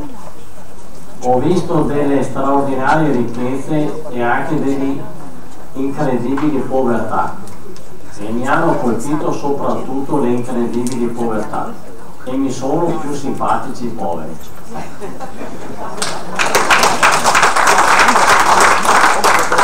Quando ho terminato il mio lavoro, ho lavorato sempre in una banca e ho pensato che mi sentivo di dover fare qualche cosa sul terreno dell'istruzione, perché ho la convinzione che l'istruzione determina il cambiamento. Per questo, ma non importa che applaudiamo, tanto secondo me ci capiamo lo stesso facilmente. Ho creato questa associazione che si chiama Libri contro Fucili, perché sono anche convinto che i libri, la formazione possono aiutare a comprendere le ragioni degli altri, anche se non le condividiamo, le comprendiamo, ma non le dobbiamo tollerare, perché c'è una differenza tra tollerare e comprendere. Per questo motivo ho creato questa associazione Libri contro Fucili, perché la conoscenza aiuta la salute. Non vi cito, vi ruberei troppo tempo, situazioni che ho visto in Ecuador piuttosto che in Ucraina, dove ero fino a ieri mattina. E anche il lavoro, chi è istruito più facilmente trova lavoro. Un povero indigeno dell'Ecuador che non sa né leggere né scrivere ha più difficoltà di un altro, come facilmente si può comprendere.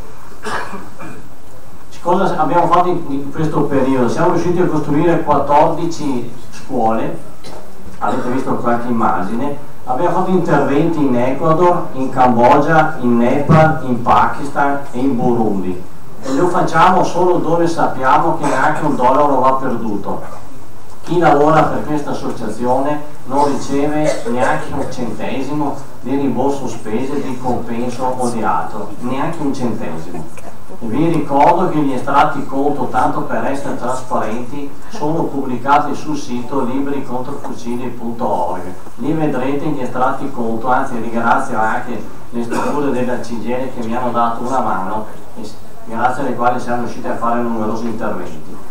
Allora abbiamo fatto 14 aule scolastiche, l'ultima sta per essere terminata in questi giorni in occasione del Natale nepalese, grandissima festa, si chiama Dasani, verrà terminata spero in questi giorni. Abbiamo costruito 2 mense scolastiche in Ecuador e abbiamo fatto 3 case, 2 per 2 donne sole abbandonate e un'altra casa avete visto per 2 bambini che erano stati abbandonati dai genitori. Abbiamo creato una piccola aula informatica in Ecuador e abbiamo comprato solo quest'anno 1400 kit scolastici per i bambini in Nepal e altre migliaia li abbiamo comprati l'anno scorso e ne compreremo ancora migliaia negli anni a venire se abbiamo risorse ed energia. Perché? Perché in Nepal, dopo il terremoto di 3 anni fa, i bambini, essendo le famiglie senza risorse, li mandano a lavorare nei campi e le bambine, ahimè molte bambine, vanno a finire in India a fare il lavoro meno nobile e più antico del mondo per una ragazza. Purtroppo è così. E quindi se hanno un po' di risorse magari riescono a tenersi i bambini in casa. Abbiamo creato poi una micro cooperativa che si chiama Banco dei Lama. Io ho lavorato in banca, non mi pareva neanche vero di costituire una banca per conto mio, si chiama Banco dei Lama, non è che abbia proprio tante risorse. Siamo riusciti a finanziarla vendendo 2000 copie di un libro che io feci in 2000 copie, venne acquistato più che altro per pietà più che per la promozione.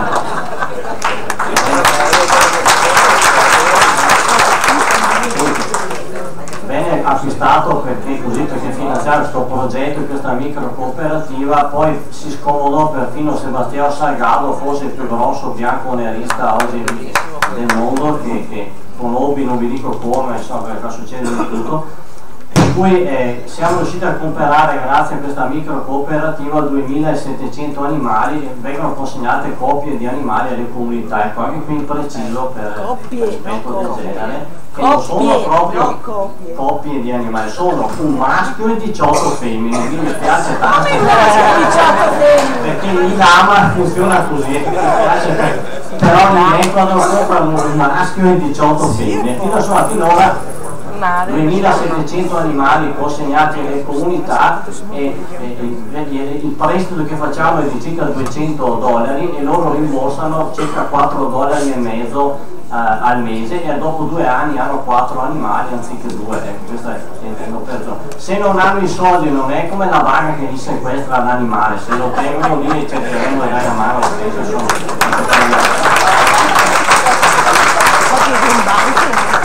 Abbiamo fatto alcuni corsi grazie anche all'OSL di Cittadella Padova, dei corsi sulla salute. Non vi dico, alcuni indigeni sono convinti che quando si fanno una ferita con un coltello lavorando, qualcuno mette la patina da scarpe perché i nonni facevano così. Quindi questo è il livello di conoscenza che abbiamo in certi paesi del mondo. Sono stato ieri in Ucraina, sono tornato a visitare un sanatorio dove sono ricoverati 100 erotti bambini, tutti con la TBC. Mi sono presentato mascherato, tipo, perché non si sa mai, dovrei infettare poi anche ma mi hanno detto che non erano, quelli che avevo visitato non erano infettivi. Se qualcuno, siccome non hanno nessuna apparecchiatura per fare l'ecografia, se qualcuno conosce qualche struttura anche di comprarne una usata, costa lì circa $9.000 e magari se mi date una mano e se no cerchiamo di comprarla dove si può a prezzi, ecco.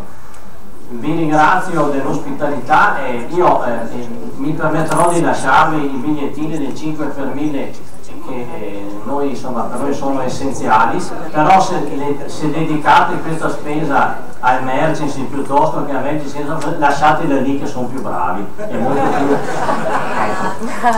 I soldi che abbiamo in questo momento sono abbiamo circa 9.000 e rotti euro, quindi questo è quello che abbiamo in questo momento. E l'ultima cosa che vi dico è questa qui, che secondo me, secondo noi, e credo senz'altro secondo voi, l'istruzione è veramente un'arma di pacificazione di massa.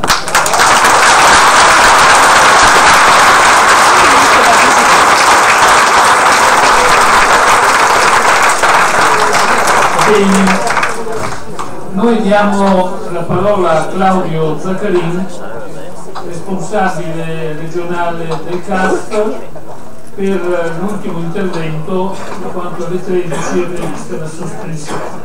Claudio.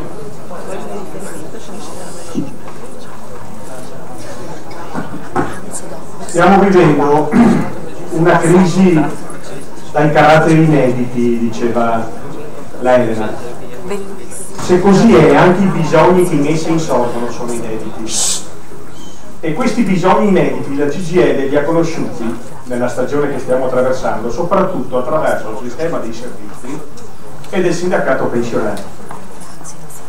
Tutta l'organizzazione deve riconoscere questo lavoro.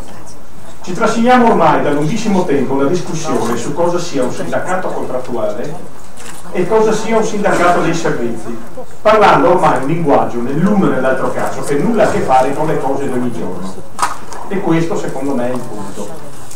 La crisi e le modalità con cui la politica e i governi hanno affrontato la crisi hanno caricato i servizi della CGIL di nuove funzioni. Il perimetro pubblico infatti si è ridotto non solo in termini di welfare, ma anche di risposte dirette alle persone. Una questione che abbiamo bisogno di affrontare, perché la risposta che abbiamo dato finora è una risposta straordinaria, dovuta in gran parte al lavoro, all'impegno, alla passione dei compagni e delle compagne del sistema dei servizi, situazione però che non la si può richiedere all'infinito, né possiamo pensare a una moltiplicazione delle nostre risorse, non perché non sarebbe giusto investire nei servizi, ma perché oggettivamente non ce le abbiamo. E noi non possiamo diventare un soggetto che rinuncia a farsi carico dei problemi dei lavoratori, dei problemi dei pensionati, del rapporto individuale con le persone che vengono a chiederci un servizio. Possiamo considerare tutto questo come qualcosa di altro rispetto all'esercizio della tutela contrattuale dei lavoratori? Io credo che se continuiamo a ragionare come se ci fosse da un lato chi fa la contrattazione e dall'altro chi firma delle polizze assicurative, facciamo un errore tragico. Nel modello della CGIL questa separazione non c'è. Tu non incontri la lavoratrice o il lavoratore, la pensionata o il pensionato nel momento in cui deve accedere alla pensione o deve andare a lavorare. Incontri quel lavoratore e quella lavoratrice in tanti momenti diversi della sua vita lavorativa, con i problemi che di volta in volta gli si presentano. È per questo che si dice presa in carico. Pigliare in carico vuol dire che ci curiamo delle persone, che curare il lavoro vuol dire anche curare le persone e le loro condizioni. Un gergo magari nuovo rispetto alle modalità con cui un'organizzazione sindacale ha, ma una modalità che invece incrocia molto i bisogni delle persone e le difficoltà della stagione attuale. Questo vuol dire anche che i nostri servizi sono il luogo in cui si possono scoprire tutti i vuoti che si sono determinati nella nostra capacità di contrattazione collettiva. Non la sostituzione della contrattazione collettiva dunque, ma i vuoti che si sono determinati al suo interno e che si sono determinati, per carità, per tante ragioni di cui l'organizzazione certo non porta responsabilità. Responsabilità dell'organizzazione però è domandarsi come questi vuoti li si riempie, come la CGIL riconquista una capacità di contrattazione collettiva unendola alla tutela individuale. Questo significa quindi una discussione laica sui limiti che ha oggi la contrattazione. Non stiamo dando voti a nessuno, dobbiamo provare a misurarci con le trasformazioni che sono intervenute e con le sperimentazioni che è necessario fare in una situazione che nel frattempo è cambiata. Credo dovrebbero essere questi i temi del congresso. In questi 6 anni i rapporti tra le persone sono cambiati profondamente. Quindi il problema è come noi proviamo a ricostruire con le persone una prospettiva di cambiamento. Il congresso dovrebbe essere questo, sapendo che se noi andiamo davvero dai lavoratori e dalle lavoratrici, dai pensionati e dalle pensionate, dopo questo lungo periodo di crisi, non troveremo entusiasmo, non troveremo folle prudenti, troveremo il grumo duro, difficile, di tutti i problemi che si sono accumulati. Scopriremo però che siamo tra i pochi che vanno a parlare con le persone in carne ed ossa e che verranno attribuite a noi anche tante cose che a noi non vanno attribuite. Ma la scommessa vera è andarci. Qual è il filo rosso dell'attività sindacale dunque? In che modo l'attività di tutela del CAF, del patronato, dell'ufficio vertenza, di tutti i servizi possono contribuire a rafforzare questo legame rosso? Sono convinto da lungo tempo che il filo rosso del ragionamento per la CGIL non può che essere quello della contrattazione. La nostra funzione è riconosciuta e riconoscibile da parte dei lavoratori e delle lavoratrici solo se noi siamo un soggetto contrattuale capace di risposta. Noi la rappresentanza non la ricostruiamo perché ogni giorno citiamo i problemi.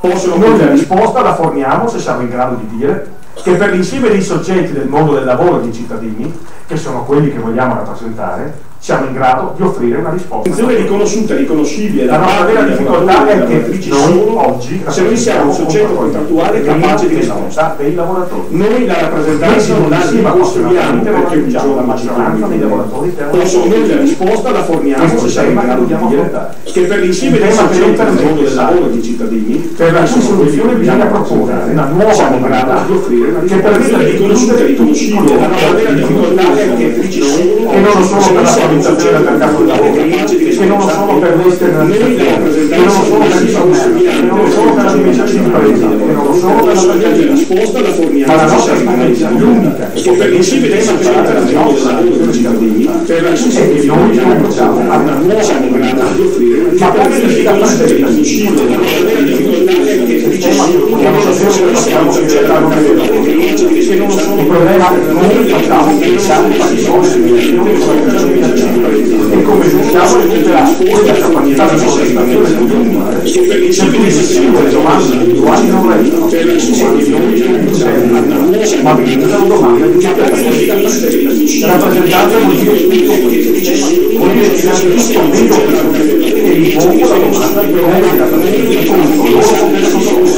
e siccome sappiamo bene che il potere contrattuale è e questi sono processi che non devono andare il primo gradino della rappresentanza è dare loro il danno deve essere l'organizzazione che si questo potere che si spenderà degli intervalli del lavoro dopo il lavoro posizionare il territorio ma intanto bisognerà cominciare a dire hanno il potere di lavoro sulla contrattazione senza delegare a tali per parlamentare per questo bisognerà trovare i territori, identificare la propria per queste categorie, contribuire alla compiuta integrazione tra livelli individuali e la rappresentanza collettiva. Un altro di testi importante della banca dati del sindacato la cosa tra le due. Noi siamo una delle più grandi banche dati di gestione in questo paese. Nel senso che abbiamo una straordinaria banca dati sui redditi e sui livelli di introduzione. Siamo una straordinaria banca dati sulla salute, quando possiamo toccare il tema. Siamo una straordinaria banca dati su questioni come quelle degli affari. Siamo una straordinaria banca dati sull'immigrazione e sul cambiamento dell'immigrazione. Ma non riusciamo a fare di tutto questo un pezzo della nostra lavorazione. Non riusciamo a fare di tutto questo un punto di valutazione degli effetti delle politiche che abbiamo agito e degli effetti delle politiche del governo e di cambiamento. Al centro del dibattito del paese c'è il rapporto con la tassazione e con le professioni della casa, la distribuzione delle ricchezze, l'esistenza o meno di limiti finanziari di istituzioni. Noi abbiamo registrato anche uguali nel nostro sistema, visto il movimento dei lavoratori di pensionati, abbiamo registrato anno su anno nel nostro sistema di servizi di esclusione dei diritti. Tutto questo è straordinariamente importante perché noi siamo alla vigilia della riapertura della discussione sui temi del lavoro, della promessa di una riapertura della discussione sui temi del lavoro. Noi abbiamo individuato un discipline fondamentale, non serve parlare di regole. Quando il problema del lavoro si avanza, abbiamo la necessità di vincere le risorse, vanno investite per la creazione del lavoro. Il che vuol dire ovviamente che per noi il credito pubblico non è una bestemmia, ma una necessità straordinaria. Se non la diciamo facile per ricostruire e creare lavoro. Ma abbiamo anche dentro che stiamo sottolineando i redditi da lavoro, l'inclusione e il superamento della povertà. Dobbiamo mettere insieme allora questa idea del lavoro, del piano del lavoro, con l'idea della diseguaglianza. C'è un tema che non è stato ancora risolto, la proposizione di un modello solidale per i lavoratori. Un modello solidale che oggi va costruito di fronte alla crisi e alla paura. Non c'è più la crisi, non c'è più la certezza della propria posizione, non solo, ma il mondo del lavoro non è avulso dall'individualismo, dall'egoismo criminale, assolutamente male nel paese. E la distanza che c'è nella riflessione della CGIL tra la preghiera individuale e la tutela collettiva in realtà è anche un sintomo di questa separazione, dell'idea che quando la domanda è individuale registra la necessità di qualcuno che non ce la fa, mentre il segno collettivo solidale può fare la sua votazione. Allora, se vogliamo rappresentare di più, rappresentare più deboli e costruire la solidarietà, abbiamo bisogno di sapere che ci sono due attori che devono agire, perché se esistono distintivamente prendono a sul carico le persone, ma non modificano la società. E siccome a noi non basta prendere in carico le persone, ma abbiamo bisogno di cambiare la società, ognuno deve sapere che quella trasformazione ha bisogno delle agire collettive.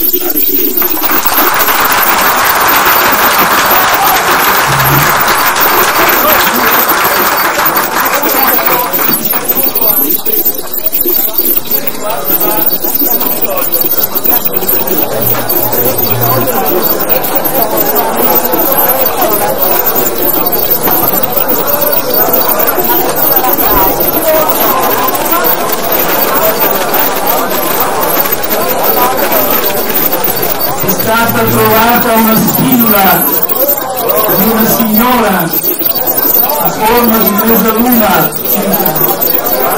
e qui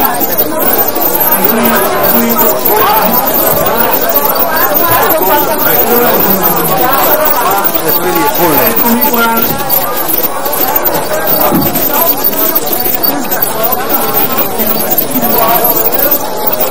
Tanto che arriva la signora per la spilla, mi dicono che è stato trovato un portamonete vuoto.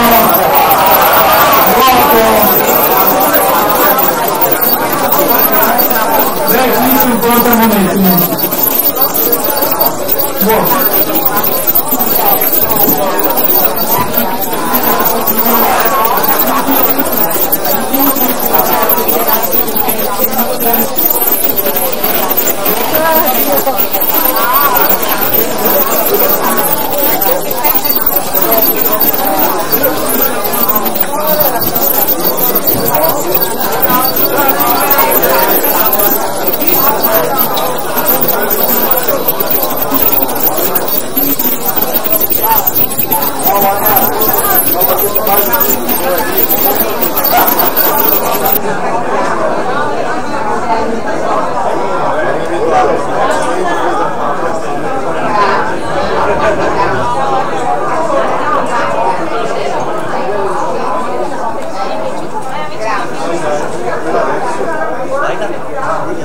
Sì, vado un attimo al bagno. Sì, aspettiamo. Tienimi il posto con la Fiorella, lei ti bisogna chiamarle, vado a chiamarle. Ma no, sono là, dopo va bene, aspetta, aspettiamo.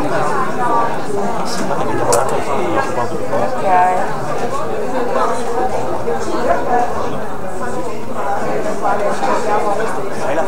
Anche dopo voglio pensare.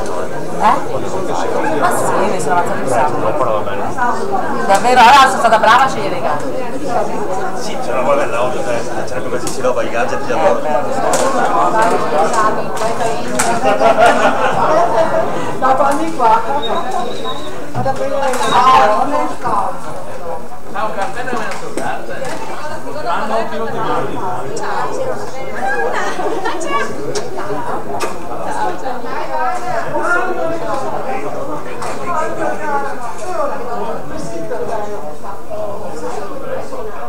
Quello con la decorrenza, quello che mi ha chiamato per la decorrenza.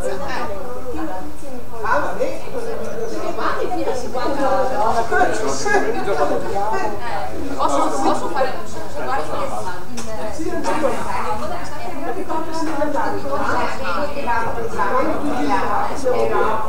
andiamo di là senza Lo so.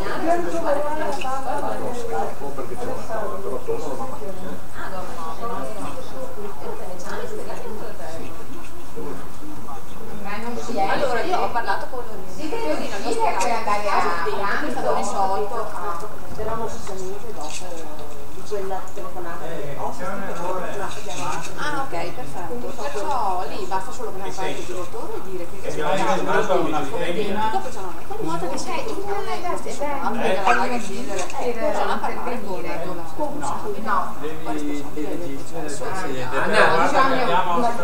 è stata bravina. No, lo sapevo che oggi. No, non è ferma regionale, loro dicono che è ferma regionale solo perché. Allora, bisogna parlare con Antonella, con la responsabile provinciale, e dire a Antonella che affronta la questione con Antonani, che è responsabile dell'area del MUS. Perché la questione non è ferma a regionale. Cioè lei che è impazzita allora, loro per scaricare i problemi di ISE ferma regionale, cioè per non affrontare le questioni.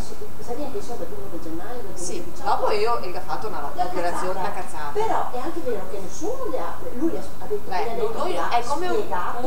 è come proprio una preghiera, non è che ripetiamo, che è una roba, cioè è un ritornello continuo, perciò che diciamo a tutti che se decessi il rapporto del lavoro devi tornare minimo 15 giorni di interruzione, sempre a tutti lo dico. Perciò vabbè, allora gli dico a Antonella che prende in mano la roba. roba. Assolutamente sì, perché bisogna trovare un incontro con la Mantovani e con il direttore provinciale. Tu quando devi essere